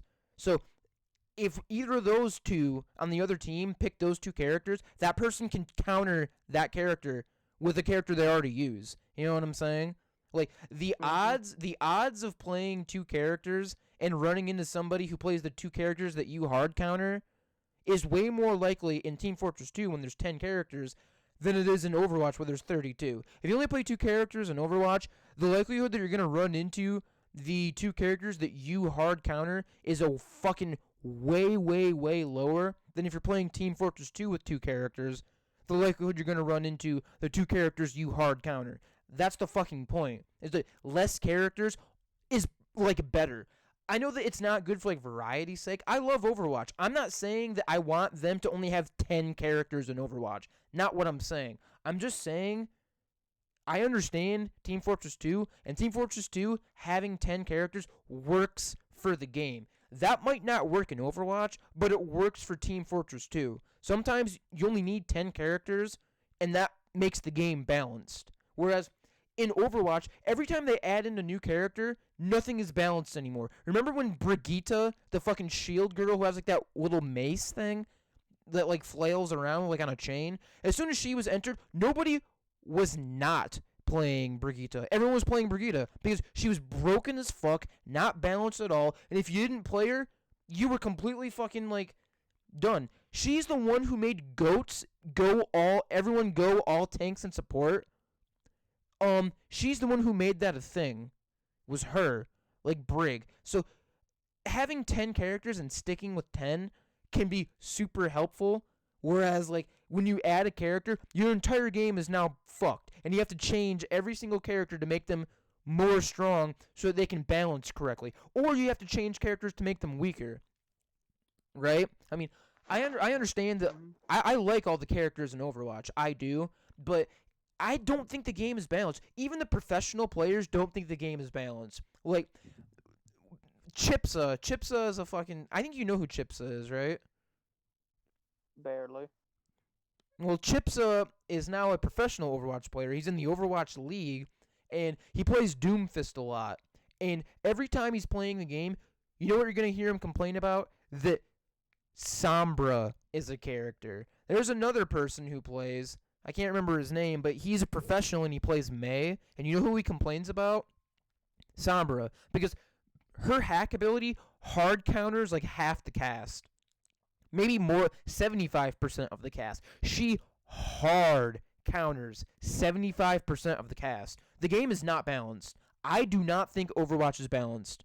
And I don't think it ever will be because there's too many characters to make the game balanced. And that kind of segues into like the point I was trying to make earlier. Like I would rather have like a limited amount of like a limited cast. God, what the fuck is what am I trying to say?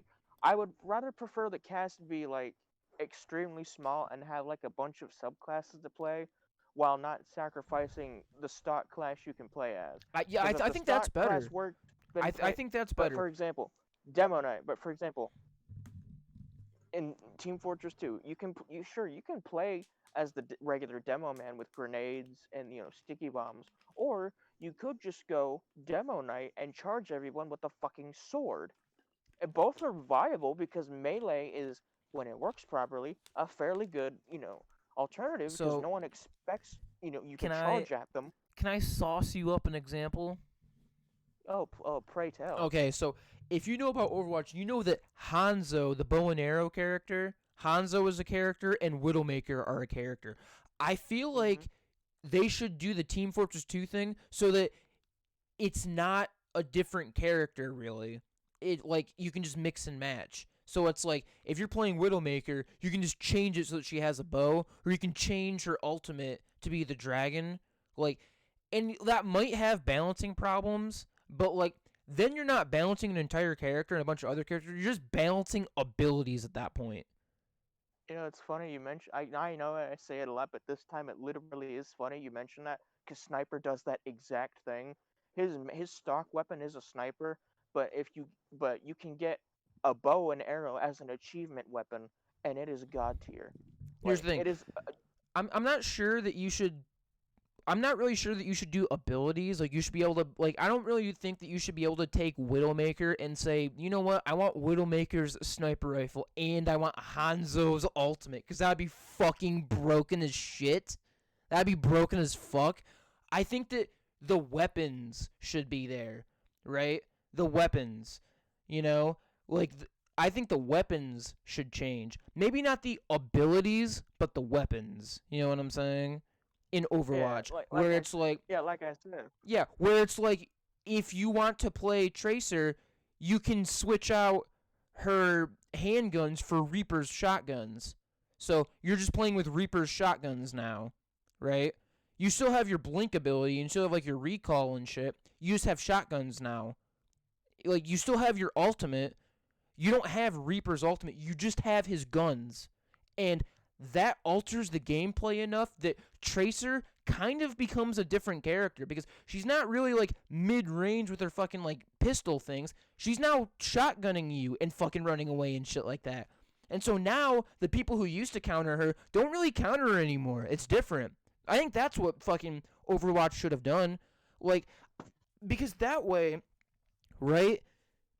If you fucking play as Reaper, you have to worry about his two new abilities and his new ultimate. Whereas if Tracer just had Reaper's shotguns, all you have to worry about is the primary weapon changing. Their abilities don't change, the ultimate doesn't change, the primary weapon does.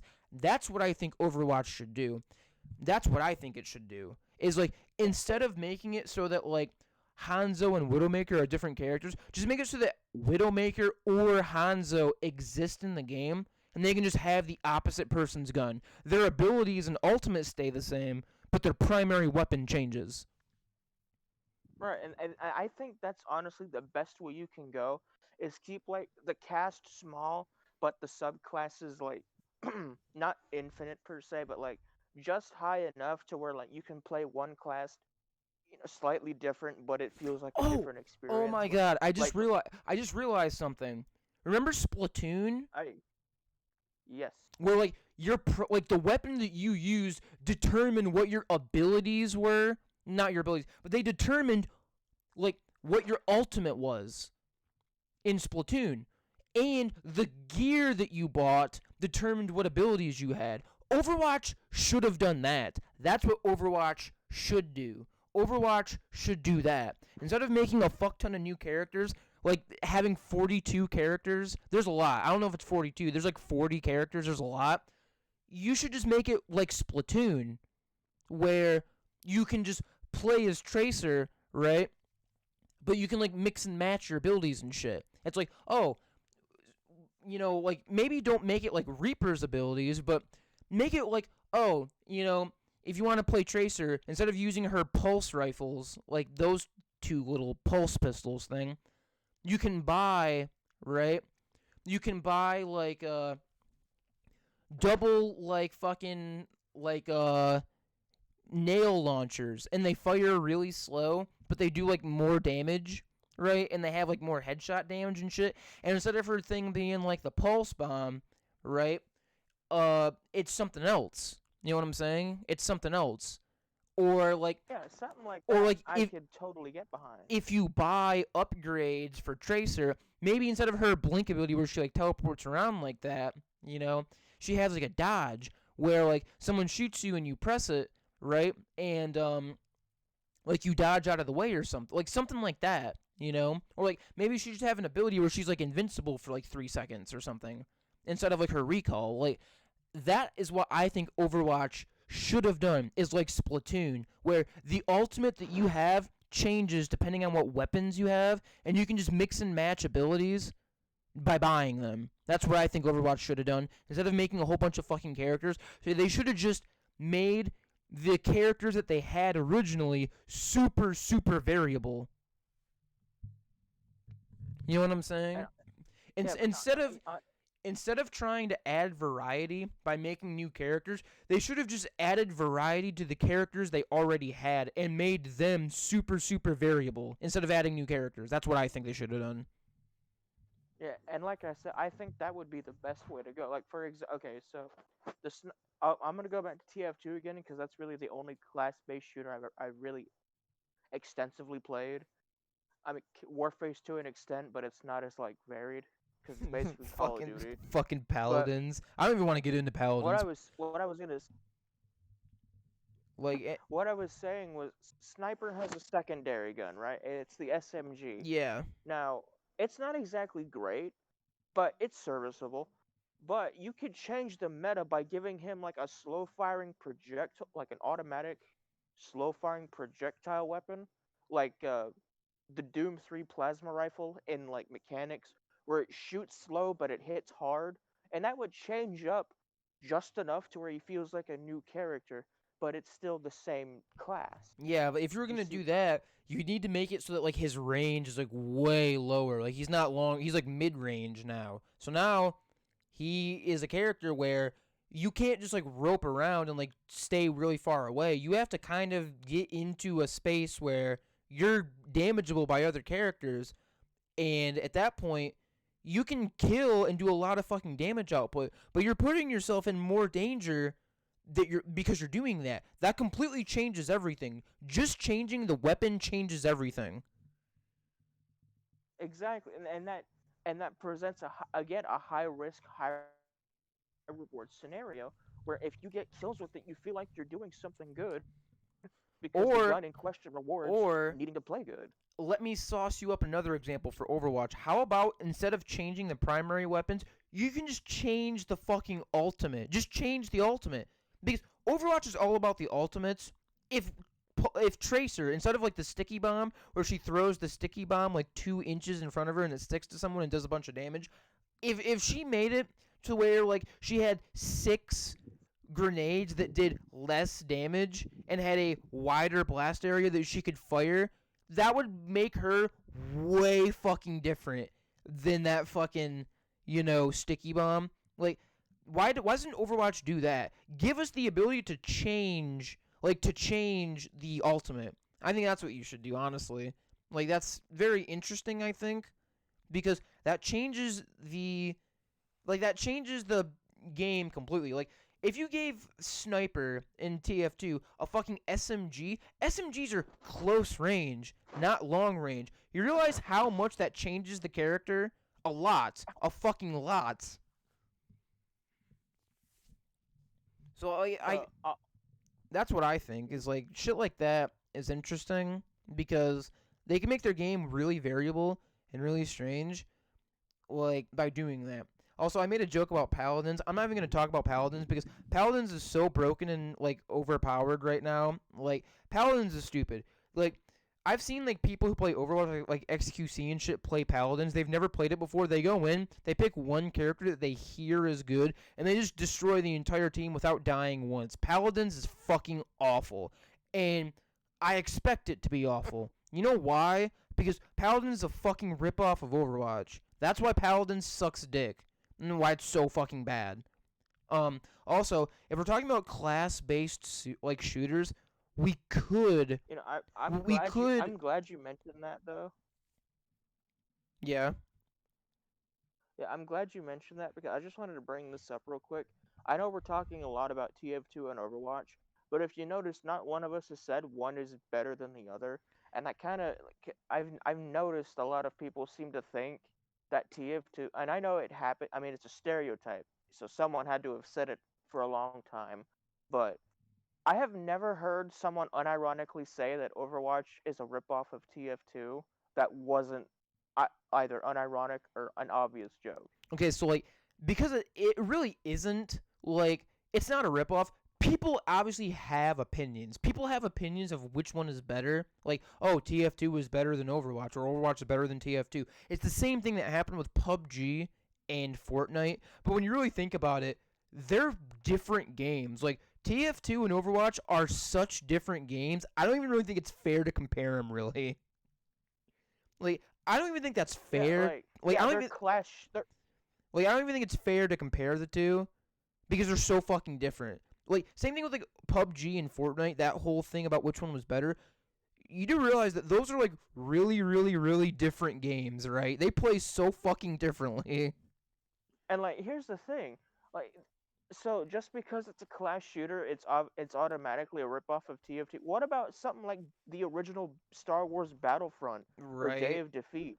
Those are Also, hell, those predate Team Fortress 2, and al- they're better than TF. I'll admit, I prefer Battlefront over TF2 any day, also, mainly because I also, love the game. really quick, um, Battlefront and Battlefront 2, besides the heroes, you know how like if you like get like 3,000 points, you can pick like a hero from like the like movies and shit, the heroes. Yeah. Besides the heroes, Battlefront 2 is really fucking balanced. Battlefront is really balanced in general. In general, Battlefront is really really balanced. I'm not talking about the Yeah, I'm not I talking know. about the new ones, but I know what you're talking okay. about. Where it's like those games are just balanced though. Besides the heroes are fucking broken. That's the only thing that's broken in the game. I don't even I don't think the heroes should be in Battlefront games. The heroes are stupid. I think that you should just play with the stormtroopers and the special units. You know what I'm saying with the special units, or it shouldn't be like it is, where like you just get a bunch of points and then you pick a hero, because that just means that the best players are just gonna get the heroes first, and then just like that doesn't make any sense. The best players get the best like characters and kill a bunch. You know what I think it should be? I think it should be like those games where it's completely random. It is completely random. Like you log into a Battlefront 2 game, right? And it's like these 5 players are the heroes. That's what I think it should be. Where it's completely random. Like that makes sense, doesn't it? Where it's just completely random every Well, time. on paper I could, but on paper I could see that happening, but in practice, like say if you were to play like I don't know 10 matches and all you just wanted to do was be hero once, And then you and you can't, didn't yeah. get it, so I can be, and then that kind of also rewards getting better at the. I'm all for like mechanics that try to get you better at the game to play it, Yeah, because I guess so. I that's how guess you so. gain skill. It just sucks when like you think you're doing good and you have like 13 kills and you only died 8 times. And then there's that guy who has 72 kills and 2 deaths because he got a fucking hero. That's not good. That's not fair and it sucks because whoever gets the hero first, if they're good at the hero, they're never going to die and they're going to have like 60 fucking kills, 50 kills, and you're going to have like 13. Because there's also a thing in the game where only a certain number of heroes can be in the game at once on each team. And that's what. And so here's something that's interesting though. That's actually kind of why I prefer when games like have a hero system, but it's limited time. Like, for example, it half the original Half-Life does this extremely poorly with the power weapons because they're just strewn about the map, right? But I feel like if you were to make like the hero like time like 30 seconds, then I could totally see that being, option like Yeah, viable. yeah. I see what you're talking about. I mean, like, also, I'm gonna segue into something else. Um, if we want to talk about class-based shooters, I know that it's already 9:40. Right, so we've been like, and we started before fucking 8. So we've already been talking for probably almost 2 hours about this. I want to talk about, if we're talking about class-based shooters, we have to talk about Warframe because it's technically that, and Warframe is probably both the most balanced game and the least balanced game at the same time. And like, We've I come full circle. like I feel like you know what I'm talking about in Warframe, how that's the most and least balanced game. But here's the thing. 100%. Here's the thing. It's not balanced at all because some Warframes never get used because they're terrible. However, the Warframes that do get used the most frequently, none of them is really better than the other. They're all pretty on par with each other, you know? Like, for example, right? Like, Korra and Hydroid. Korra and Hydroid. They're both pretty much the same thing. Same with Vauban. Those 3 frames, those are pretty much the same thing. People don't use them a lot. They're not used a lot. Whether it's because it's hard to acquire or because they're not very good, they're not used all that much, but they're pretty much the same. None of those 3 is better than the other by much. So that's what I mean, is that they're balanced, but they're shitty Warframes. So people don't use them, but when they do, they're equal. They're pretty equal. Whereas if we're talking about like Saren Prime, Volt Prime, and Ember Prime for damage, none of those are really better than the other. They're all solid choices. Like, they're all solid. They're pretty equal. Like, you can say that Volt Prime is better than Saren Prime, but then you might get more damage on Saren Prime. Like, you can say that Trinity Prime is better than fucking Harrow, and then all of a sudden Harrow make it so that you one-shot every enemy, and it doesn't even take that much. It's easier, right? You might not have as much energy, or you might. I mean, or like you can fucking say that like Trinity Prime is better than Hildren. Well, you might be right until like you're getting more like orbs as fucking like you're getting more orbs with Hildren, right? That and the fact that Hildren can keep herself alive, like in my opinion, if you're using an energy vampire build where like your duration is like fucking 10%, Hildren can keep herself alive better than Trinity and do more damage. She can't heal your health, but she can heal your shields and she can give you fucking energy. So it's like, like that's what I mean.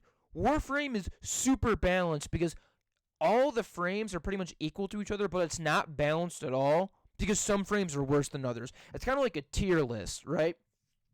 All the S tier Warframes are just as good as each other. All the A tier Warframes are just as good as each other. Obviously, the B tier and S tier Warframes are not the same, but within their groups, they're the same. Like I said, Saren Prime, Volt Prime, Ember Prime, best frames for damage. All those three pretty much equal with each other. Korra, Hydroid, I said Frost, Korra, Hydroid. No, I said Korra, Hydroid, Vauban. All the same. You pull enemies into a big fucking thing in the middle and they die. Not very good. People don't use them all that much unless they're farming for shit. And which one's better? They're all the same. You get what I'm saying here, right? It is the it is the most balanced game and the least balanced game at the same time. And it works perfectly. It works perfectly. Because even if you pick the worst frame ever, you can still do good with that Warframe if you know what you're doing. Like, for example, right? Some people might say, why are you playing as fucking Excalibur? That's a starting Warframe. That's a piece of shit. And then you can do really good. Like, that's my point. Is Warframe is probably the most balanced game ever. At least with the Warframes. If we're talking about weapons that quickly changes a lot.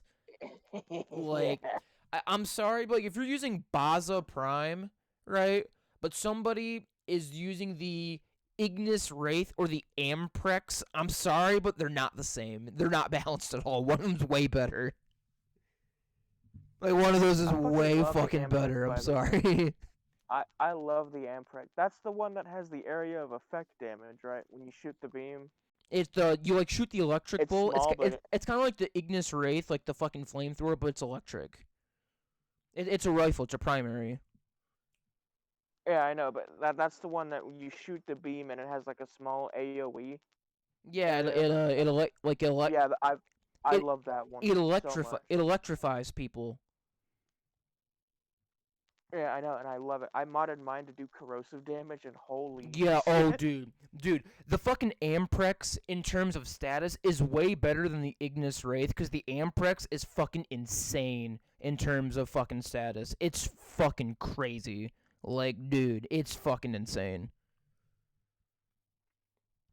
But like, If I wasn't such an Opticore simp, I probably would take the Amprex as my second favorite. what I usually use is I'm kind of an asshole. I don't really use weapons that I like. I use weapons that do a fuck ton of damage, and I like them because they're doing a lot of damage. Like, my main weapons are probably the Tigris Prime, the Arcoplasmor, the Kuva Brahma, and the Kuva Czar. And those are, like, the top damage in the game, so... There is another weapon that I like to use. It looks like a giant fucking bow, but it shoots beams. And it has an alternate fire where you can shoot these little like Is it the Quanta? cube bombs or whatever. Is it the Quanta? Yes, it's the Quant. Oh my god, that's another thing. I love beam weapons in general. I don't know why. I'm just really drawn to beam weapons. Like, I know a lot of people say they suck, but like I saw different results because I can't really see it now since my Xbox is broken and my laptop can't handle Warframe because it's on its last legs. It can barely run Minecraft, but that's besides the point. I love beam weapons is what I was trying to get at. Yeah, the whole entire Warframe community pretty much tells you that beam weapons are shit. Always. They just always say they're fucking absolutely terrible shit. But, like, if you think about it, the lens, the LENZ, the lens, and, like, the fucking, like, Opticore and shit are, like, the best weapons for Eidolon hunts. And they're both beam weapons. The lens and the fucking Opticore are, like, the best for Eidolon hunts. And they're fucking, guess what? Those things are beam weapons. So, I mean, like, that's all I'm saying is, like, I love Warframe, and the funny part is that most of the damage in Warframe isn't even because of your weapon, it's because of your Warframe. I tested it out, and I went into a Sanctuary Onslaught with Saren Prime, and I never used any of my weapons, and I had 56% damage. I At never. least in my experience, most of the time when people say a weapon sucks, they're also using a bad a bad frame to go with it. Dude, I used to think that. Like, I used to think, why am I getting such little fucking damage? It's probably because my weapon sucks. But then I went into a fucking arbitration that was like level 80 to 100, and somebody was using the Baza Prime, but they were using Baza Prime and Chroma Prime, and they had 76% damage out of us four using Baza Prime and Chroma Prime. They didn't have a secondary or a melee. They had Chroma Prime and Baza Prime. I was like, my dude, how the fuck did you do that? Like, at that point, I was like, am I stupid? Is the Baza Prime, like, fucking lit insane? Am I missing something? What the fuck? And it turned out, yes, you were. Like, dude, I was like, wait a minute, wait 1 second. Is the Baza Prime fucking that insane? Because when I used it, it wasn't that insane. It struggled on, like, Steel Path. Like, like level 101 to 107. It was struggling on Steel Path. Did I fucking do something wrong? Like, only to realize, like, if you're using, like, Corrosive or Slash or something like that, that thing is a fucking monster at, like, status. That thing is insane. Especially if you get the status up, like, real high. Like, you can apply, like, 10 different status damages, like, 5 times, and enemies, like, your actual bullets don't do anything. But it's really funny to, like, see someone shoot an enemy, like, 10 times, and they're fine, and then all of a sudden, their health goes from, like, full to, like, 20% because of the status. I was like, what the fuck just happened? Am I lagging? It's like, no, man, that's the power of status. I was like, you're fucking cracked. What the fuck? You're fucking crap. I've seen that. Like, if you're using the Ignis Wraith, you can see the same thing happen. If you apply enough status, you can just see their health bar just tick down and down and down and down little by little. Because with the Ignis Wraith or like the Amprex, you can get like 102 status effect for every status effect. They're all stacked like 102 times, so you can just like leave that heavily like that fucking like heavy armored gunner, heavy machine gunner, 110 level fucking enemy, and you can come back like a minute later and they're dead. And it's like I wasn't even shooting them. What the fuck happened? It's because your status fucked them in the ass. Is what happened. Or, like how I used to think that the original mag, just regular mag, was really fucking shitty because she didn't do damage like Saren Prime or Volt Prime or anything like that. She didn't do damage. So I was like, wow, she's fucking terrible. Only to realize that, like, she's the only frame that can take armor off that fucking fast within seconds like that. She's crazy. She's fucking insane. Like, I got Mag Prime and I went into like a level like 107 to 113 Steel Path. And those armored enemies that I had a lot of fucking problems with, I used her ability, and once I took the armor off and they only had red health, they were dead in like one shot. I was like, dude, no fucking way Mag is this broken. Yeah, I'm a particular Mag fan as well, but for all the wrong reasons. I was like, bro, no fucking way. I was like, no way she's this cracked. Speaking of Warframe, that Prime Resurgence event is going on right now. And, like, dude, I've gotten a lot. I've gotten, not Ash Prime yet. I've gotten Nova Prime, Mag Prime, Loki Prime, Volt Prime. This week, I think, is Ash and Vauban Prime. Getting Vauban Prime is a waste of currency. I don't fucking want him at all. Not at all, actually. I'm not even going to try. I'm just going to save my currency for next week, where next week I think is like Valkyr and... No, next week is Necros and Oberon. I wouldn't be going for those two either if I didn't already have like half of their parts already got. So that's the only reason why I'm going for Necros and Oberon, because I have them halfway built already. I have them like halfway built already, and it's like, okay, well, I guess I'm getting them. But Oberon Prime, I don't like Oberon in general. I hate Oberon. Necros is cool. I like Necros. Necros Prime looks cool, but would I ever use him? I don't really think I would use him all that much. Because you want to know why? Why would I use a Necros Prime that their ability is the loot thing when I can use Korra and put on that augment mod that says 95% more loot from your fucking Strangle Dome? I was like, you know what? Maybe I'll just use that. What the fuck? Especially it's like with Necros you have to like actually kill them. Whereas with Korra it's like, oh, they're in my cage. As long as it lasts for a long time, I can literally just sit here and every enemy that gets close to that cage is gonna shoot the people in the cage. And I can just do it again and hook all those people into the cage. It's like, wow, I don't have to do anything. In Warframe, great. I love Warframe. The only problem is, like, I feel like I have to grind and get all those prime Warframes because if I don't, I'm going to miss my chance. Even though I don't really have to, but you get what I'm saying here, right? I feel like I have to. I don't have to, but I feel like I do. It's like, why would I not get all these prime Warframes? Because I want them, you know? I don't have to get them, but I just feel like I do have to. Because I'm not going to get my chance beyond this.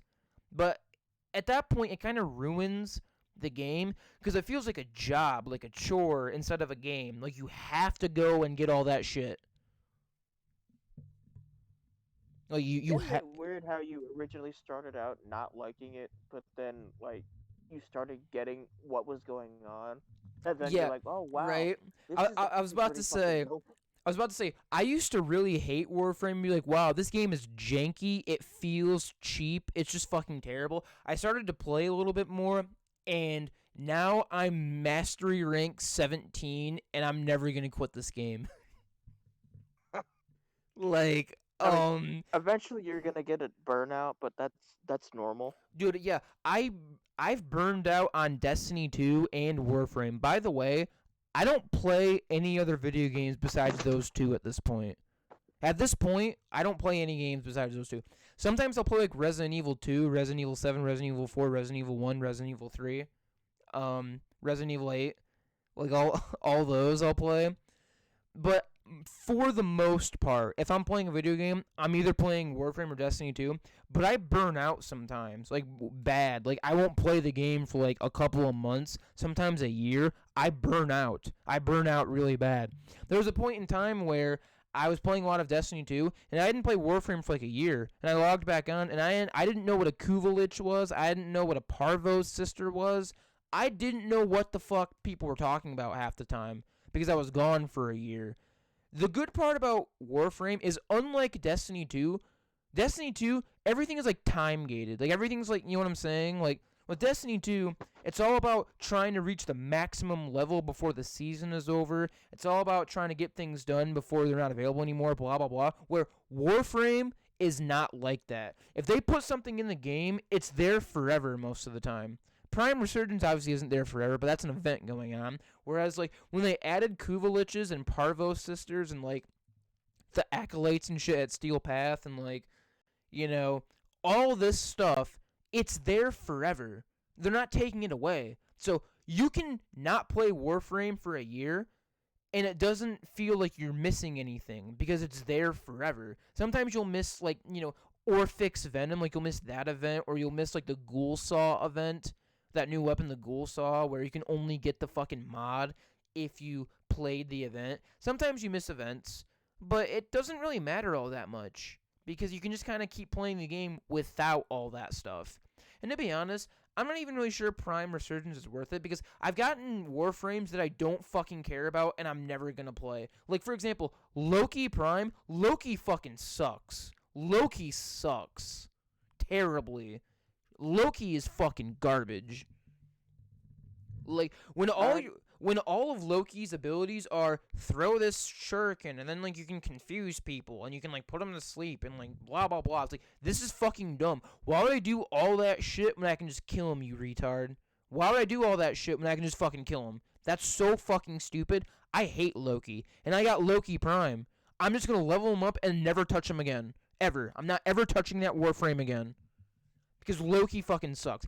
You know what I really want? Is Ash Prime. You know how many stealth frames I have in my arsenal? Octavia. That's all I have. Ash would be a good stealth frame because I don't have any stealth frames. Whereas like Necros and Oberon, I kind of just want them because they're available. Nyx, I don't really want. Like, I don't really want the frames that I'm grinding for. I don't really want them. Like, there are a lot of frames I don't really care about. You know, I really don't care to. I don't really want them. I'm just gonna get them because they're available. It's like when in Rome, even if you don't want to do it, I'm still gonna. You know what I'm saying? I don't want them, but because they're available, I'm gonna get them.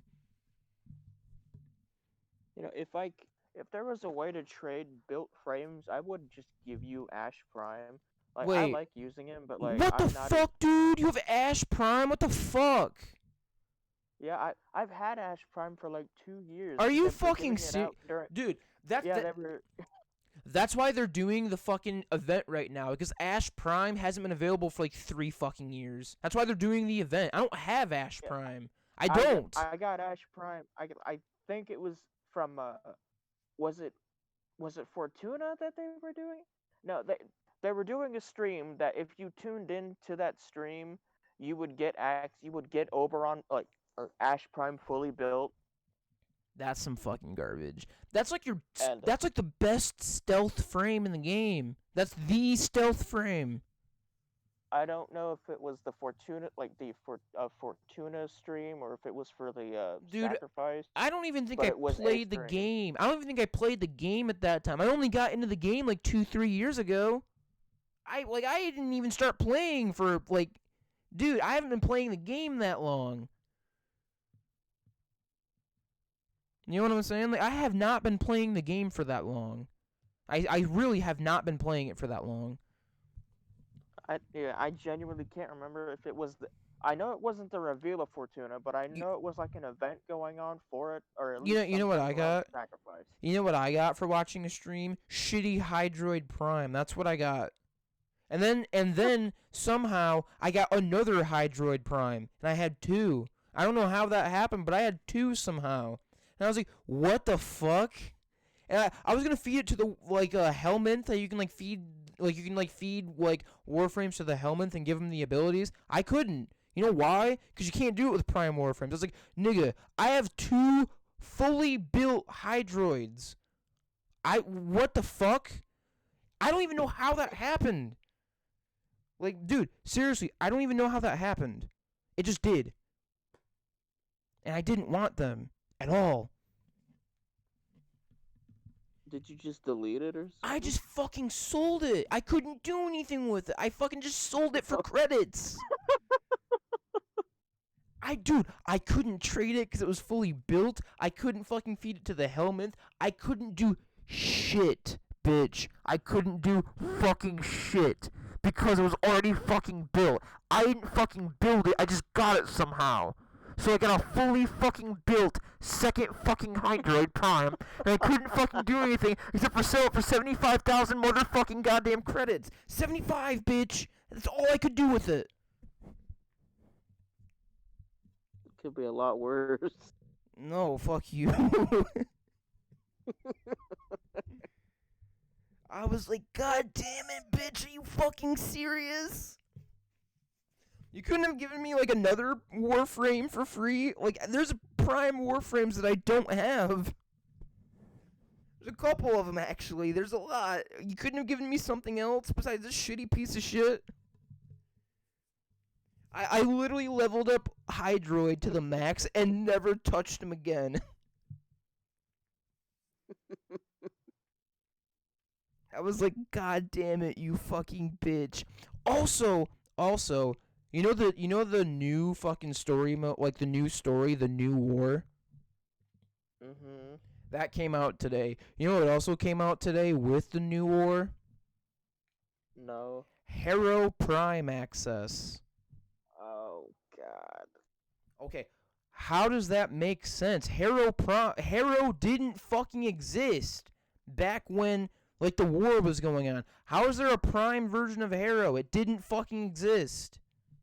That doesn't make any sense. Also, why are you making a Warframe that is a story mode Warframe? There's literally a fucking quest in the codex for it. Why are you making that a Prime Warframe? Stupid. However, Harrow Prime, I imagine looks really fucking cool because Harrow himself looks really cool. Harrow Prime probably looks fucking sick. Sick as fuck. He probably looks awesome. I'm gonna get him. Also, they're doing Korra Prime too. So now all these people who didn't spend 2 weeks spending hours and hours grinding for fucking Korra can just get the Prime version. Suck my dick. Fuck you. Fucking absolute asshole. You didn't have to do Sanctuary Onslaught. You didn't have to do Sanctuary Onslaught for like 2 fucking goddamn weeks. You didn't have to farm for the fucking Harrow parts. Remember that farm that you had to do when you were doing that fucking mission? It's the same thing as the goddamn fucking Octavia farm. These cunts don't have to do that. They can just get the Prime version. Suck my dick.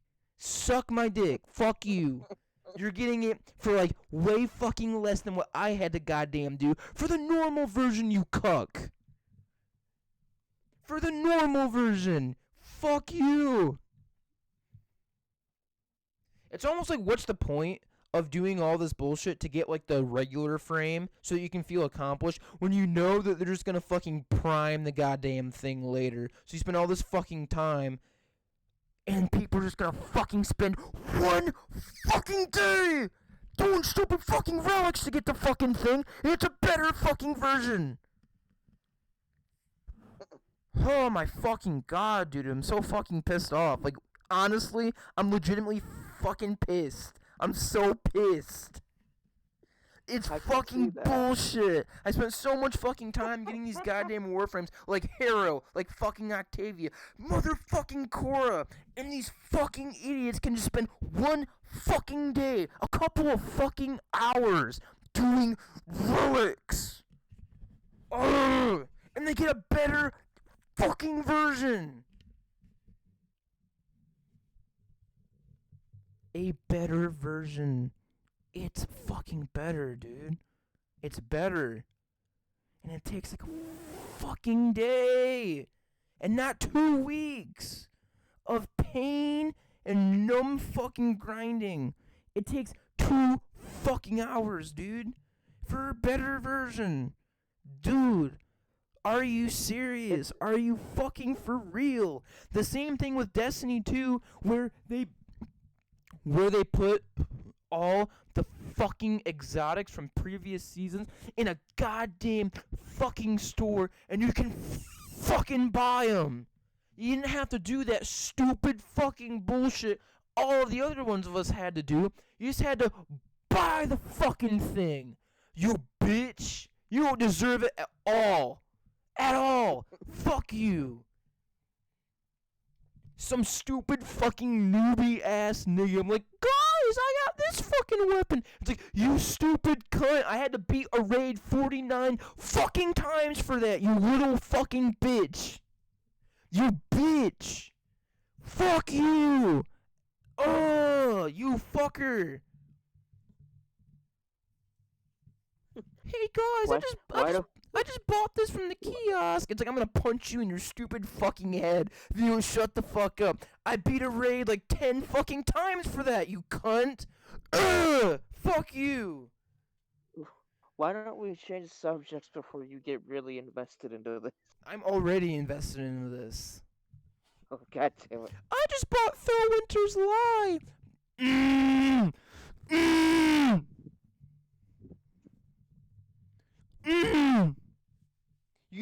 Do you know what I had to fucking do for that? Do you even know? Do you even know? Can you even fucking comprehend? And you just fucking bought it. Do you even know what we had to fucking do for some of the weapons in that goddamn kiosk? Do you even know what we had to do and you just fucking bought it after like a day? Yeah, you fucker. Motherfucking cuck. You're cucking me, Bungie and DE. You're fucking cucking me. Cucked. Cucked.net. Cucked. Can you imagine these fucking retards getting Gara Prime and Garuda Prime when we had to spend so much fucking time maxing out that fucking syndicate and these fucking bitch ass bitches just got it in a fucking day to do some fucking relics, and it's a better version than the normal one. And they fucking dude. Stop fucking cucking me, D and Bungie. Stop fucking cucking me. Stop. Why bother make gameplay fun when you could just add shit for story's sake, you know?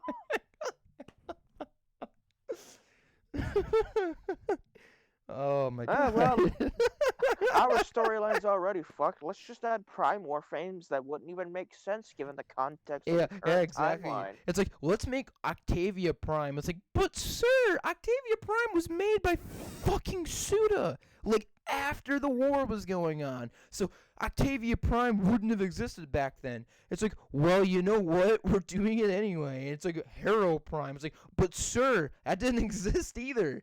Oh, we're doing it, and it's like, oh, we're doing Ureli Prime and fucking Hero Prime and Korra Prime and Hildren Prime. Yeah, Hildren Prime. That fucking Warframe only exists because of the Profit Taker.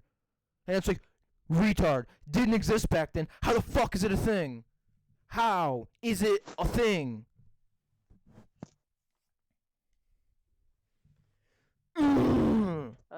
It makes total sense. Let's just.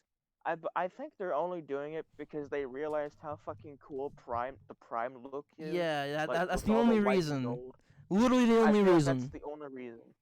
It's like, wow, you fucking have Octavia Prime? That's great. I spent days grinding for Octavia, and I finally got her. I put 4 formas into it, and your fucking Warframe comes pre-fucking loaded with 3 formas. Kill yourself. Fuck you. Fuck you. All those resources, all those formas, all that time, and you waltz in with a better version on site, bitch. On site. And what makes it worse is the people that use these frames that like just started the game or some shit don't even know what they have yet. So it's like you're walking around with this fancy suit of armor, and it's like, but the thing I have is supposed to be the only one, and you have a better version of it that shouldn't even theoretically exist. Right? It's like I'm walking around with like Nidus with an Orokin Catalyst and a fucking like 3 formas on it, and some dude just strolls in with Nidus Prime that already has 3 formas on it and came with like a fucking Catalyst installed because it's Prime, and they're just like, oh hey, what's up? I was like, you're a fucking asshole, you know that? You're a prick. How do you even prime an infested Warframe? That's what I was thinking. It's like, dude, that 100,000,000% didn't exist. That doesn't make any sense. I do have Nidus Prime, though, and I immediately fed Nidus to the fucking Helminth, because fuck normal Nidus. I was like, nah, I'm immediately doing Nidus Prime. I fucking grinded for Mirage, I grinded for Nidus, Octavia, all that shit, and people just like are like, oh, I'm using the Prime version. And I was like, you know, I used to use the non-Prime version. Like, my Octavia has an Orokin Catalyst on it and 4 formas. 4. And if I get Octavia Prime, it already has 3 formas on it. So it's like, yo, are you telling me I just wasted 4 formas for nothing? I just did it for no reason. Because as soon as I get Octavia Prime, my normal Octavia is worthless. I might as well feed her to the Helminth and get her ability. I might as well do that. You know what I'm saying? I might as well just do that. I might as well just get her fucking ability. Because she's not worth keeping around. Because Octavia Prime is better just already. She already has a catalyst because she's a Prime frame. That's how that works. And she already has formas on it. So it doesn't matter that you spent weeks trying to get the normal Warframe by grinding and weeks leveling it up to max capacity. Now, this fucking little retard already has what you have that you spent a month on. They have what you have in 2 days. They have what you have in 2 days. I'm still perplexed on the whole Nidus Prime thing. Like that just doesn't sit right with me. 'Cause, Yeah, like, I'm aware. Did you know they're doing Revenant Prime? That also doesn't make any fucking What the sense. fuck? What the fuck? Yeah. Also, the new fucking Warframe Calton or whatever the fuck, if you've looked at it with the new war, is literally just Revenant again. It is literally Revenant again. God damn it. No, I seriously want you to look at the new Warframe. It starts with like a C, and it is this is really sentient and Warframe mixed, the ultimate machine. I was like, it is literally Revenant, but reskinned. It is literally Revenant, Nah. but they reskinned it. Like, they're treating primes as though they're like direct upgrades, which in theory they are, but like canonically speaking, Yo, the primes that no, came first. listen. Canonically, that's wrong because the very first version of a Warframe is never gonna be the best. That's fucking stupid. That the primes are like the best. That doesn't make any sense at all. Well, no, because that's the thing. Canonically, the primes came first because the Warframes themselves are products of the Orcan Empire. Wait. So the Wait. So I want to read this for you. Are you ready? Yes. The name is literally Caliban, the sentient Warframe. We have one already. Yeah, we already have Wait, that. listen. A true hybrid of Warframe and sentient. Oh, so an amalgam. Yeah, Like so Alice V has on Jupiter. I guess so. It's like a Warframe and sentient, not like Revenant, because Revenant is just sentient. It's like I'm very glad you guys are this out of ideas. Also, listen to this. You know how fucking Revenant has that ability where he like spins. It's called Dance Macabre or something. Okay, listen. Razor Gyre, become a spinning vortex of death. Hold fire to accelerate, increasing damage. Then target an enemy to dash towards them. Hitting enemies inflicts them with sentient wrath and makes them explode. Dude, that is literally Dance Macabre. Literally. The only thing is that it's worse. It's literally worse because you can't choose what damage it is like Dance Macabre, and you can't accelerate the damage like specific damage. In Dance Macabre, you can actually see on that Y ability, it's fucking Revenant's fourth ability, that it actually sees what damage it is and does the most like strong damage. It does the strongest damage against them when you hold the Y to like speed it up. Literally just Revenant. Here we go. Sentient Wrath. Smash the ground, sending out a wave of destruction. Those not killed by the initial blast are helplessly lifted into the air, or they take amplified damage for a short time. Okay, Rhino. Okay. Lethal progeny. Call on Caliban's sentient aspect to produce up to 3 conculist comrades to fight by his side and repair shields when not in combat. Okay, that's kind of cool. We all fucking know, when we're fighting the Eidolons and those stupid fucking conculist things, we hate those. The fact that you can get conculist on your side to fight with you and repair your shields, that's fucking cool. I'm sorry, that's cool. That's really cool. That is literally just repair my shields instantly. That's cool.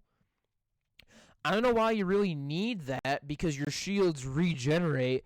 Hopefully they're not making it so that shields don't regenerate in the new war. Otherwise, that seems very weird. Unless fucking Caliban has like 1 million shields, so that actually like needs to be there. But I'm sorry, that really is cool. That's cool. That's cool. The conculate, that's cool. You know what I'm saying? That's a cool ability. To have the conculus fight with you and like repair. That's cool. That's a cool ability. Are you ready for the next one? Oh, pray tell. We're getting not cool again. Fusion Strike. Converge 3 streams of raw energy upon a single point, causing a massive reactive blast. The fallout from the blast will strip the armor from all enemies that touch it. So it's like basically Wisp's beam mixed with mag. Also, that is really cool though. I'm sorry, that ability sounds fucking devastating, like a giant explosion. And if that strips armor, that is going to be the best ability in the game, because that's way easier to do than Mag's bubble. You just do that ability, And imagine if you get the range really high up, so it just obliterates like everything on the screen and no one has armor anymore. That's going to be insane. That is going to be the best ability in the game. Alright, now I'm going to read you his passive. His passive is actually kind of cool. His passive, adaptive armor. Allies within affinity range gain increased resistance to the types of damage they are currently taking. In other words, if allies are close to you, immediately their armor is resistant to whatever damage they're taking. Is the heavy gunner wrecking your shit? Is Nox wrecking your shit? If you have a Caliban on your team, your armor just changes to be super resistant to whatever damage you're taking. Did you think about that one? Did you think about that one for more than 2 seconds? DE, did you think about that? Did you think about that at all? That's a bit fucking insane. Caliban, it seems like Caliban, right? The Razor Geyer, the fucking stupid, like, spinning thing, isn't gonna do anything. The smash the ground thing, maybe if you use Rhino a lot and you use that. The fucking Conculus things where they fight and heal your shields, the Conculus thing, that's cool. Fusion Strike, the giant reactive blast that strips armor, fucking insane. His passive ability, that has to be the best passive ability in the game. That has to be the best passive in the whole fucking game. Like, seriously. You think so? Like, dude, seriously. Allies within affinity range gain increased resistance to the types of damage they are currently taking. That's a passive. It just happens all the time. It's a passive. So it literally just happens the whole time they're near you. Oh, that does seem useful. Alright, fair point. So, like, if you have a Caliban on your team, that's a passive ability. That basically means that the whole time you're playing, your armor is resistant to everything. Because it says whatever damage you're currently taking, it's a passive ability. Passive abilities are always active 100% of the time. So that literally means you are now resistant to every kind of damage that can possibly be thrown at you. Forever. The whole time you're playing the game, if you are near Caliban, whatever damage you're taking, you're now resistant to it. Your armor is. You're now resistant. Oh. Like, you have to think about, passive abilities are always active. And if the passive ability is that your armor is now increased resistant to whatever damage you're taking, that means that every single enemy on that level now does less damage to you because you're super resistant to them. Well, doesn't that just sound lovely? In other words, Caliban is going to become the best Warframe very, very, very soon. Also, he just looks really cool. He just kind of looks cool. But holy shit, like, holy motherfucker. Caliban seems cracked. Two of his abilities don't seem like anything. The top and the fucking ground smash, that's nothing. The Conculists, this guy sounds like he is like the best Warframe to survive. He can heal his own shield. He has super fucking insane armor resistance because of his passive. And he strips armor. This motherfucker, like, seems like the frame for support. Like, I wouldn't be surprised if people start saying, hey, we're doing a tri-cap of Eidolons. We need Volt, Harrow, and Caliban. I wouldn't be surprised if Caliban replaces Trinity at this point. That's fucking cracked. That's cracked. Your armor is resistant to all damage. Because whatever damage is currently hurting you, you become increased resistant. Your armor does. So you're going to be taking less damage the whole time. Forever. The whole time you're on that level, you are now resistant to damage. Not like super resistant, but like increased resistant to damage and the armor strips. That is going to be like the fucking support frame. Caliban is going to be fucking awesome. He's going to be cracked. He's going to be fucking cracked. But like that still doesn't like forget about the point that I'm trying to make. And the point that I'm trying to make is it is literally just Revenant, but again. It's just him, but again. I don't like it when There's they do only this. subtle changes. I've kind of complained about this before. I can't remember what Warframe it was, but it was a newer one. It was a newer Warframe. I think it was Protea, I think. But I don't like it when they make Warframes that are just like a bunch of Warframes like mixed together. Because Caliban, the armor strip is definitely fucking Mag. That ground smash, 100% that's fucking Rhino. The top is Revenant. And, like, dude, it's like a bunch of frames mashed together. I don't like it when they do that. I don't like it. Because it's not an original idea anymore, really. It's just a bunch of different fucking things changed a little bit and put into a Warframe. So it's like a melting pot of bullshit. Like I said, that doesn't excuse the fact that having a Warframe that can repair its shields and summon allies to fight for it, strip armor, and gain resistance to damage because their armor just automatically adapts to whatever damage it's taken, that's gonna be fucking cracked. Like, that's gonna be fucking insane. So I can't wait to get Caliban and try it out. It says increased, but let's be honest, if it's 2% stronger, that's increased resistance.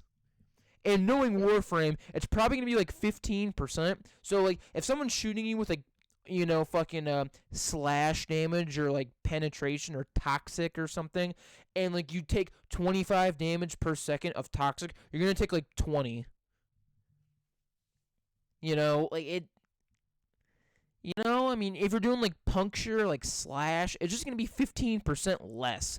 I think it's gonna be 15. It's gonna be 15 or 20. It's not gonna be super high, but like at the same time, sometimes that is all you need to live. Like, I don't know if you've experienced this. Sometimes I'll be playing like a fucking mission and like a sortie or something, and I'll just die for no fucking reason because I was affected by like some stupid fucking statuses. And I just like my health bar went from 700 to 0. Instant death. Just fucking died immediately. Like, I don't know if you've ever experienced that. I have, and it's really fucking annoying. If they have like a, you know, like the fucking stupid like hazard, like radiation hazard or shit like that, where there's like shit on the screen and if you touch it you die, or like toxic bullshit. I don't like that because you just randomly die, you don't even know. Like, I've been doing a sortie and it's like, oh, I'm doing fine, and then all of a sudden my health bar goes from 700 to boop 0. I'm on the ground. What the fuck? How? What even happened? I hate that. So hopefully this fucking armor resistance makes it so that shit doesn't happen. I don't know if you've experienced that. I kind of want to know if you have. A few times, but like, I think it was from my own doing. Like, I tried like bullet jumping. Okay, so like it's really fucking painful in like corpus missions because like if you're playing a corpus mission and there's like a hazard or something, like you'll get affected by like electric, you'll get you'll get affected by like radiation, like a whole bunch of shit, and your character will go from like 900 health because most Warframes have about 1,000 health, like way lower than that. They usually have like 500, 600 if you're modding them like that. Sometimes 700. You know, most of the time it's around 5, 6, or 7. It just goes from that to 0, like instant death, just 0, because I'm affected by so many fucking statuses. I'm just dead instantly. One tick, like 1 second, one tick of damage fucking kills me. And it's like, I don't know how the fuck that's fair, but that's how that's how that's happened before. What the fuck? Oh, hey, what's up again? Yeah, I figured I'd cut out because you weren't responding. Yeah.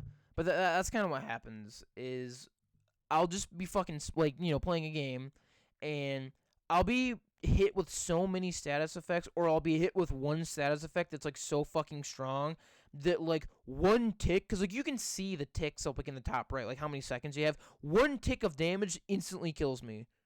And that shit is fucking annoying, like really annoying, because it's like, wow, I've survived the entire level dodging bullets and shit like this, and then all of a sudden, for a reason. I don't even know why I was affected by that status.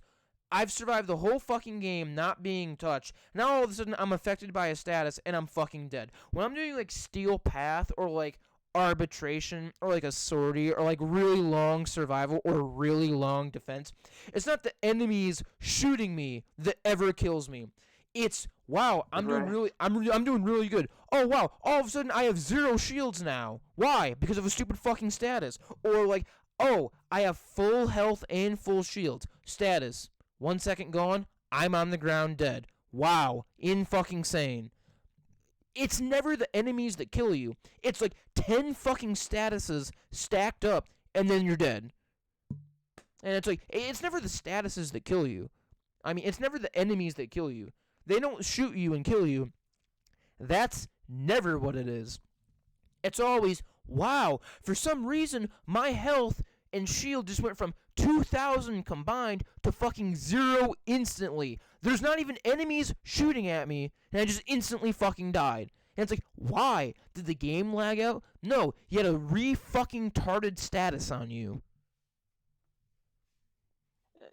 I think it's worse is what's worse than that are the energy leeches, because like you'll like I do a hate fucking those. mission Okay, so and like, then you go to cast and it's like, what the fuck, where did all of my energy go? I literally had yeah, like 600 so like 5 seconds it's like ago. those ancient healers. All the ancients, every ancient steals your Oh health. dude. Every ancient steals your health. And then there's those Eximus units, and the Eximus units that are like leeches, they steal your energy. So it's like, okay, I'm gonna do something. Like, they take it so fucking fast. Like, if you have 400 energy, it goes from 400 to 0 in like 3 seconds, 2 seconds. It's not gradual. It's like you lose 100 per second. It's fucking crazy. Also, think about something for a second. Imagine you're playing as Trinity Prime and you're trying to use your energy vampire build, and all of a sudden, every time you use EV, it's instantly gone. And it's like, excuse me, what's happening right now? Why is that going on? Imagine that. Imagine you're playing the game as Trinity Prime or Trinity, either one, and you're trying to, like, do your energy vampire and like your blessing, your fucking second ability and your third ability. I mean fourth ability, your second and your fourth. You're trying to do those, right? You're trying to energy vampire, you're trying to blessing, and all of a sudden it's like, bam, all gone. And it's like, why is it all gone? And you just have a fucking Eximus unit like standing right next to you. And it's like, wow, and now it's going to take me 10 fucking years to get all that energy back so I can cast Energy Vampire once. Because it's like 50 or 60 fucking drain. I think it's 75 actually. But it's like, now I have to kill a bunch of fucking morons and get energy back so that I can fucking do it now. And it's like, I was trying to give fucking energy to everyone else, and now all of a sudden, guess what? Guess what? I have 0 fucking energy. And I have to kill enemies to get it fucking back. So when my team was like, EV, Trin, what's going on? It's like, nigga, I have 0 fucking energy because you guys are not killing the fucking Eximus units. Oh, well, why aren't you killing them? You have a gun. You have the Kuvazar. It's the best damage in the game. You want me to kill, or you want me to give you your fucking energy back? Take a pick. You want me to kill or give you your energy back? Because I can only do one at a time. If I'm doing Energy Vampire, I'm stuck doing that. And I'm stuck doing Blessing to heal you, right? And here's the thing. If I'm not doing Energy Vampire every 2 minutes, you're going to run out of energy. You realize how high maintenance that is? You can't just Energy Vampire one time and then not do it for 10 minutes. You have to use your Energy Vampire that gives you your allies their energy back. You have to use your EV every, 2 minutes. Probably more than that. You're doing it every, 1 minute to make sure they have energy. So it's like, where do I have time to shoot? I don't even have time to kill enemies. When I play Trinity Prime or Trinity, my fucking damage is never above 20%. You know why? Because I'm not shooting. I'm not killing. My only goal is Energy Vampire and Blessing. That's all I'm doing. I'm not even shooting enemies. So it's like, maybe you guys can fucking kill the goddamn enemies, because if you know that you're going to have a Trinity, Maybe you should pick a fucking damage frame, like a Volt, or a fucking Saren, or an Octavia or something. Maybe you should do that and do some fucking damage. Because I'm playing Trinity. I can't even shoot my fucking weapon because I don't have time. So do your fucking job. I'm doing mine. I get like 80,000 energy restored. Do your fucking job. Kill the shit so that I don't have to, because if I'm not doing EV, you're gonna bitch and complain. But if I'm not killing, you're gonna bitch and complain. What do you fucking want me to do? What do you want me to do? I don't have time to do both. Because if you're doing Energy Vampire, you have to do that shit every like 30 seconds. Every 30 seconds you gotta do that to make sure that your allies that are using abilities have abilities to use. Because that's where most of the damage comes from. That's where 99% of the damage comes from, is that, your frame. So you don't even have time to shoot your gun. You have to be doing Energy Vampire every 30 fucking seconds almost. You don't even have time to shoot. So do your fucking job and kill the fucking ads. Or I can't do mine. Well, I don't know if you've ever played Trinity or Trinity Prime, but you know what I'm fucking talking about. mm-hmm. And it's really annoying because like Trinity and Trinity Prime are like the best Warframes in the game because they give you health, shield, energy, virtually fucking everything. So you might want to like make it so that they can do their job. Because like here's the thing, if you're trying to do like a 2-hour survival or like a 2-hour long arbitration or something like that really long, you're not gonna survive without a fucking Trinity Prime. Because Trinity's gonna fucking save your ass with the blessing and give you all your health and shield back when you're about to die, bitch. And they're gonna give you all your fucking energy back. So you might want to like make it so that they can do their fucking job so you can last for 2 hours. Because if you run out of ammo, you're going to use your abilities. Your abilities are infinite if you have a good Trinity. Infinite. So it's like, dude, you need your fucking Trinity. So you should probably, make it so that they can do their job. But like I never really did like when people complain about like the things you're not doing, even though like it's either impossible for you to do that thing without the assistance of a team. Yeah, you need Or assistance. you can't do it. Yeah. Or like for example, like Mag Prime or Mag when they complain when like one enemy doesn't have their fucking armor stripped. It's like, hey, that's my fault apparently. It's like, hey, there's like one heavy machine gunner and one Nox over here fucking me up. I just died. And it's like, I can't hit every single enemy with armor 100% of the time. I am not perfect. What the fuck? Blame the RNG, not me. Yeah, it's like, dude, the fuck you want me to do? Like, for real, bro. Come on. What you want me to do? I can't do shit. Seriously, I can't do shit. Like, I don't know. I just realized I have like 10 other topics, and we spent 3 hours talking about the healer topic and just video games in general. We spent 3 hours talking about this. And it's like, that's just. Okay, so I had like 10 other topics, and my first topic took the whole podcast plus an additional hour. I'm shook right now. I'm fucking shook right now. Well, to be fair, that was a pretty productive conversation. Yeah, it was. We have to know what we're gonna clickbait this title with. It's gonna be like TF2 versus Warframe, which one's better? Or like TF2 versus Warframe, an in-depth review. Or like something like that, TF2 versus Warframe, an in-depth review. And then we can like say like Warframe, the most balanced game ever, ? Wait, it should be TF2 versus Overwatch and then Warframe, because that's what the main topic was. Healers and we just use TF2 and Overwatch isn't. Yeah. TF2 versus Overwatch, an in-depth comparison, and then after that it'll be like ... Warframe most balanced game ever, except for you only get 100 characters in the title. Wait, maybe you get 200 characters in the title. It's not a lot. We should just phrase it like news headlines where you put commas instead of periods. Right, that's what I do. That's what I do. Hopefully, baiting TF2 and Overwatch and Warframe will get us a fucking shit ton of views.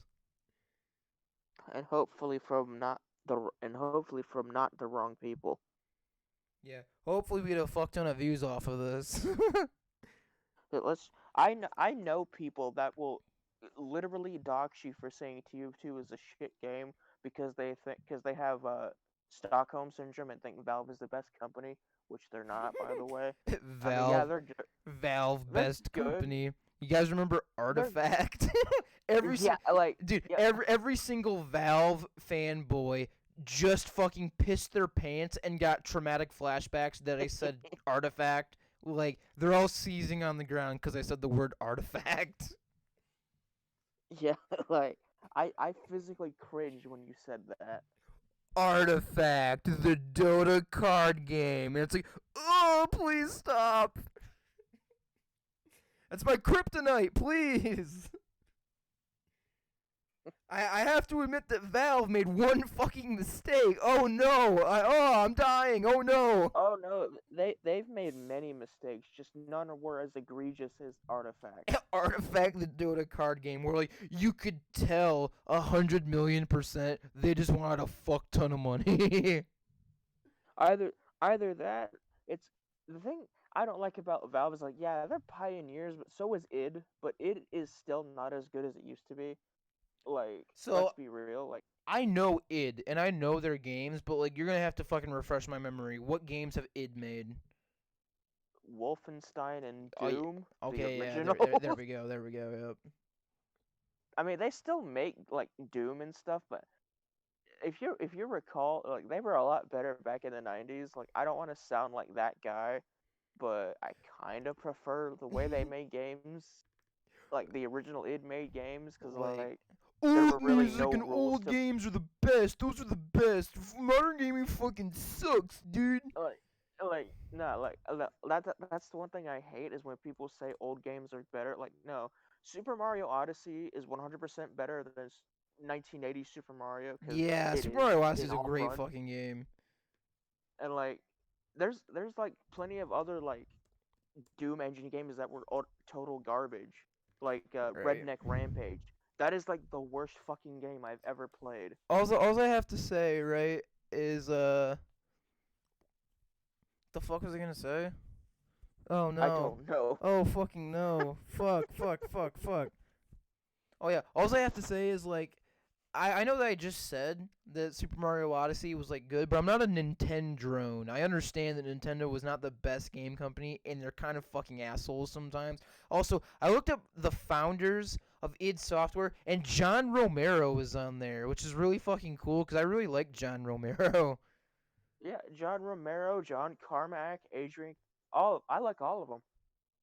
Romero is like, I want to meet him because he seems like the coolest guy. Is John Romero still alive? Yes, he's not George Romero, you idiot. Who the fuck is George Romero? Oh yeah, that. Romero is the Okay, guy that, no. Don't tell me because I remember George Romero was the fucking director. Yeah, George Romero is the director and father of the modern zombie. I was about to say. I remember now. Oh my fucking god, dude! John Romero made Daikatana. I hate him now. He made Daikatana. No. Yeah, but the thing is, he owned up to it. Even he was like, "Yeah, this game is shit. Don't buy it." But I remember because like there was a YouTube video about how he was like making jokes and like making fun of it and like clowning on the game. Like he fucking hated the game and he made fun of it and like tried to tell people to not buy it. Like he was he didn't lie. He was 100% honest. This game's fucking shit. But here's the thing. The game wasn't even that bad. The fucking Nintendo 64 port was fucking bad. Remember that? How it looked like someone wiped Vaseline? Oh my God. It looked like someone wiped Vaseline all over the screen. That was bad. Daikatana itself wasn't even a bad game. I don't think personally, but like the N64 where they made it so that like the graphics were like worse than ever before. It looked like there was Vaseline on the screen. The controls are fucking awful. The game wasn't even as long because they fucked it up. That was bad. That's when Daikatana was a fucking piece of shit. Oh yeah. The thing is, Romero himself is a pretty talented guy. If you like really look, like yeah, some of his early works in Doom, they're obviously dated, but it was like a new thing, so obviously it's not gonna be as the good. the But Doom 2 I fucking the Doom 2 John Romero Easter egg where you fight John Romero's yeah head. yes that I love that. That's Um, cool. That's cool. Funnily enough, he put that in there to let the team know that so what okay so originally what had happened was originally Romero wasn't supposed to know, but they didn't consider the fact that Romero was like just below John Carmack and how they programmed it, so we had to know what was going on behind the scenes. Yeah. Because how the Icon of Sin works, uh the actual entity is supposed to be there to actually take the damage you deal. But the sprite could be anything. It could be a picture of a donut for all intents and purposes. But people making the Icon of Sin boss fight, they're like, you know what? Let's just put Romero's head behind there. He'll Yes. never find it, but he found it, and he recorded that line and put it in there. And they didn't know until they backtracked the audio. So not only did he get them back, but he also trolled them in the process. Right, he fucking trolled their asses hardcore. Well, dude, this is like I think the longest episode we've ever made. The Yeah, it's been second going on 3 hours. no, the second longest one, the second longest episode was the last episode about like the Viltrumite. That was our second longest because that was like 2 hours and something. This one literally is 2 hours and 50 minutes. We damn near hit 3 hours. Jesus. 2 hours and 50 minutes. Honestly, I kind of want to just go for 3 hours just to break the record, but I don't know if my computer has the space for 3 hours of footage at HD quality. Like, Just before we go, though, I have to point out, Overwatch has 32 characters as of right now. It has okay, yeah. 32. Yeah, I knew So it was I knew it was somewhere around there. I knew it wasn't 40. I knew it was less than 40, but I honestly thought it was 36. But 32, yeah, whatever. I mean, it's a lot of characters. Regardless, it's a lot. I mean, what is that? 3 times the amount of fucking uh TF2? Well, Three times the amount? Well, TF2 has 9, so 18. No, about 4 times the amount. It's a little Yeah, less than 4 times, but it's damn near 4 times the amount. Yeah, it's damn near 4 times. Sometimes simple is the better route. I guess that's the bottom line. If you can take anything away from it, is that sometimes simple is often the better choice. Yeah, and we talked about Overwatch and TF2, so we're absolutely putting it in the thumbnail for recognition purposes to get a fuck ton of views. If you give me like an hour, I can hop on Gmod and make like a really shitty thumbnail Hell of yeah, like the dude. heavy You fighting know that face. we need you know that we need a thumbnail, bro. We need it. Yeah. We'll put a temporary one for now, but after I get off here, I'll hop on Gmod and make something up. Right. Right. Wait, cause you I can gotta like make it change something. you can like change the fucking thumbnails like on the fly. Good. Honestly, fuck it. I'm just gonna like wait until you get the thumbnail ready and then I'll upload the video. I realize that uploading a video at 11 o'clock or 12 o'clock or 1 a.m. is probably a bad idea because you're not gonna get that initial burst of people who watch a new video because no one's watching a video at 1 in the fucking morning. So like that's a bad time to upload a video. I don't know. Like, there's been times where I just crash in bed and all I do is watch YouTube until I fall asleep.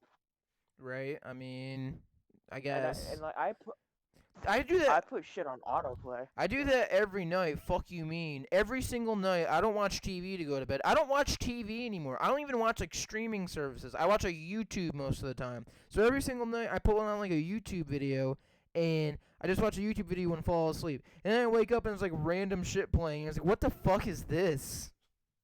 Yeah, like I'm not even I don't even watch it. Like most of the time, I'll just crash with like complete silence because like I'm trying to fall asleep.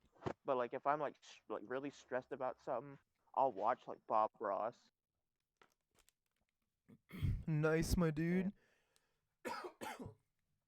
So the sky like earlier like tonight, the sky was there was like really low clouds, and it looked like just after a nuclear strike. It was very fucking disturbing, and not. It's just. Oh wow, So, that's unnerving. so basically, at this point, this is kind of like the wrap up of the podcast for all the viewers at home. We're not really gonna talk about anything else. We're just kind of winding down, and that's really it. We're just kind of winding down. So I mean, you could very easily click off the video at this point. I mean, Yeah. Oh my god, shut the fuck up with the motorcycle, dude. It's like 11 at night. I gotta end this video with a nice hearty bottle crunch and act like I'm fucking DSP.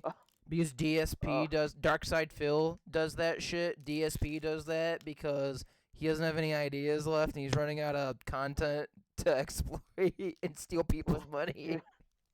Dude, I know like this is YouTube, but I genuinely because I can't see the camera, your like camera right now. I can't. So when you said Hardy, I legit thought you were gonna pull your pants down. No. I wasn't gonna do that. I was just kind of like making a joke, I've been like this on like the side the whole fucking time, just on the side, chilling. My pants are on. They haven't been down yet. I've been fully clothed the whole time.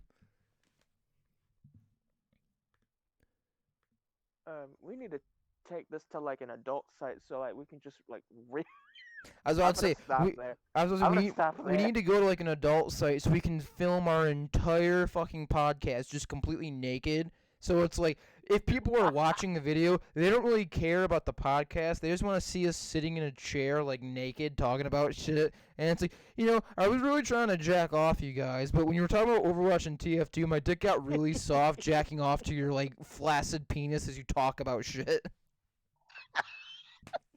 Damn, that dude with the small dick got a point, though. It's like, I don't know, man. It's really hard to jerk off to your naked body when you're fucking talking about Overwatch, TF2, and Warframe. You're trying to have a good time, and it's like, dude, I can't. But they make good points, though. It's like, dude, I was mid cum shot, and I was like, you know what? They kind of spitting facts though, but I'm not spitting cum though. Oh no.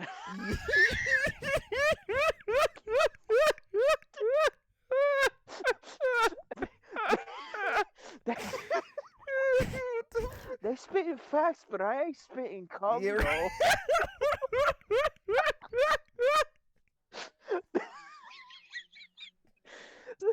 That is the highlight of my night right there. Yeah. You know what? They kind of going hard, but my penis going soft.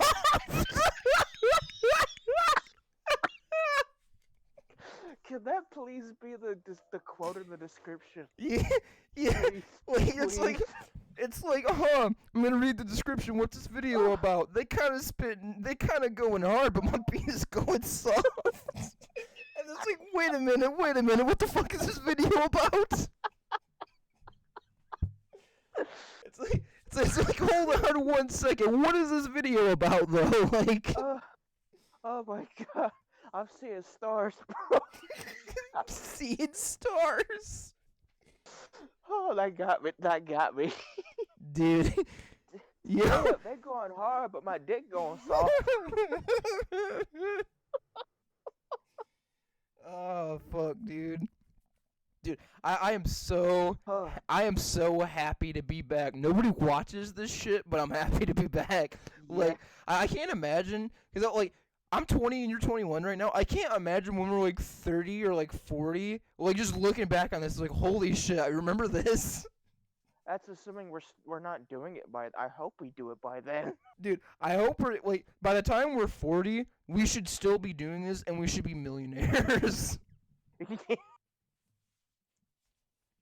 That's what I'm hoping. Is we're like hopefully we make it like big, dude. You know, we are like the gods of YouTube. We're like on iDubbbz level where it's like every time something happens, they want us to like talk about it. They expect us to. It's like, I gotta go see what the podcast boys are talking about this week. Yeah, let's listen to the fat ass talk about coding again when nobody gives a shit. I was about to say, we're gonna be scarce. We're gonna be the new scarce news. Hey guys, it's scarce here. Hey, what's up, guys? It's scarce here. Hey, what's up, guys? It's scarce here. Here's the thing: people like make fun of scarce, but like he's probably the best like source for news on YouTube. He's like not bad. He's like a good news fucking source. You know what I'm saying?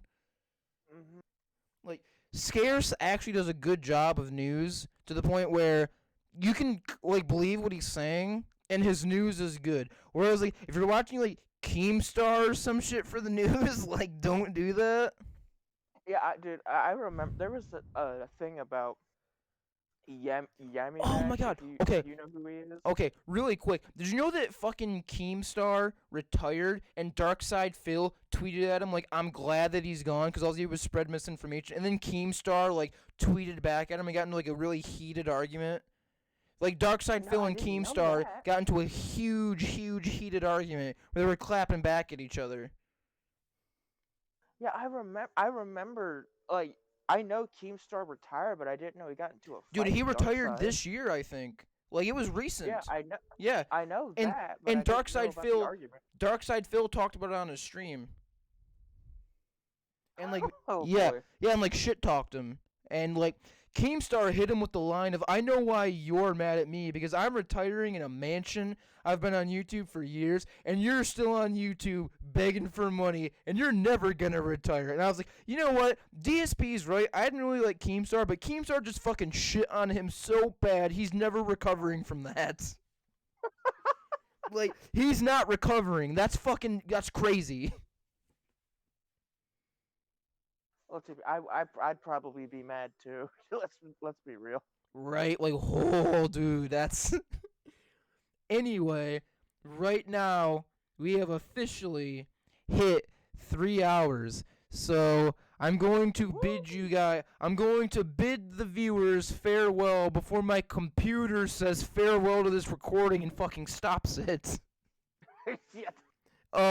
Thank you guys for watching. We will see you Sunday, maybe next Sunday. I don't fucking know yet. Peace. Yeah.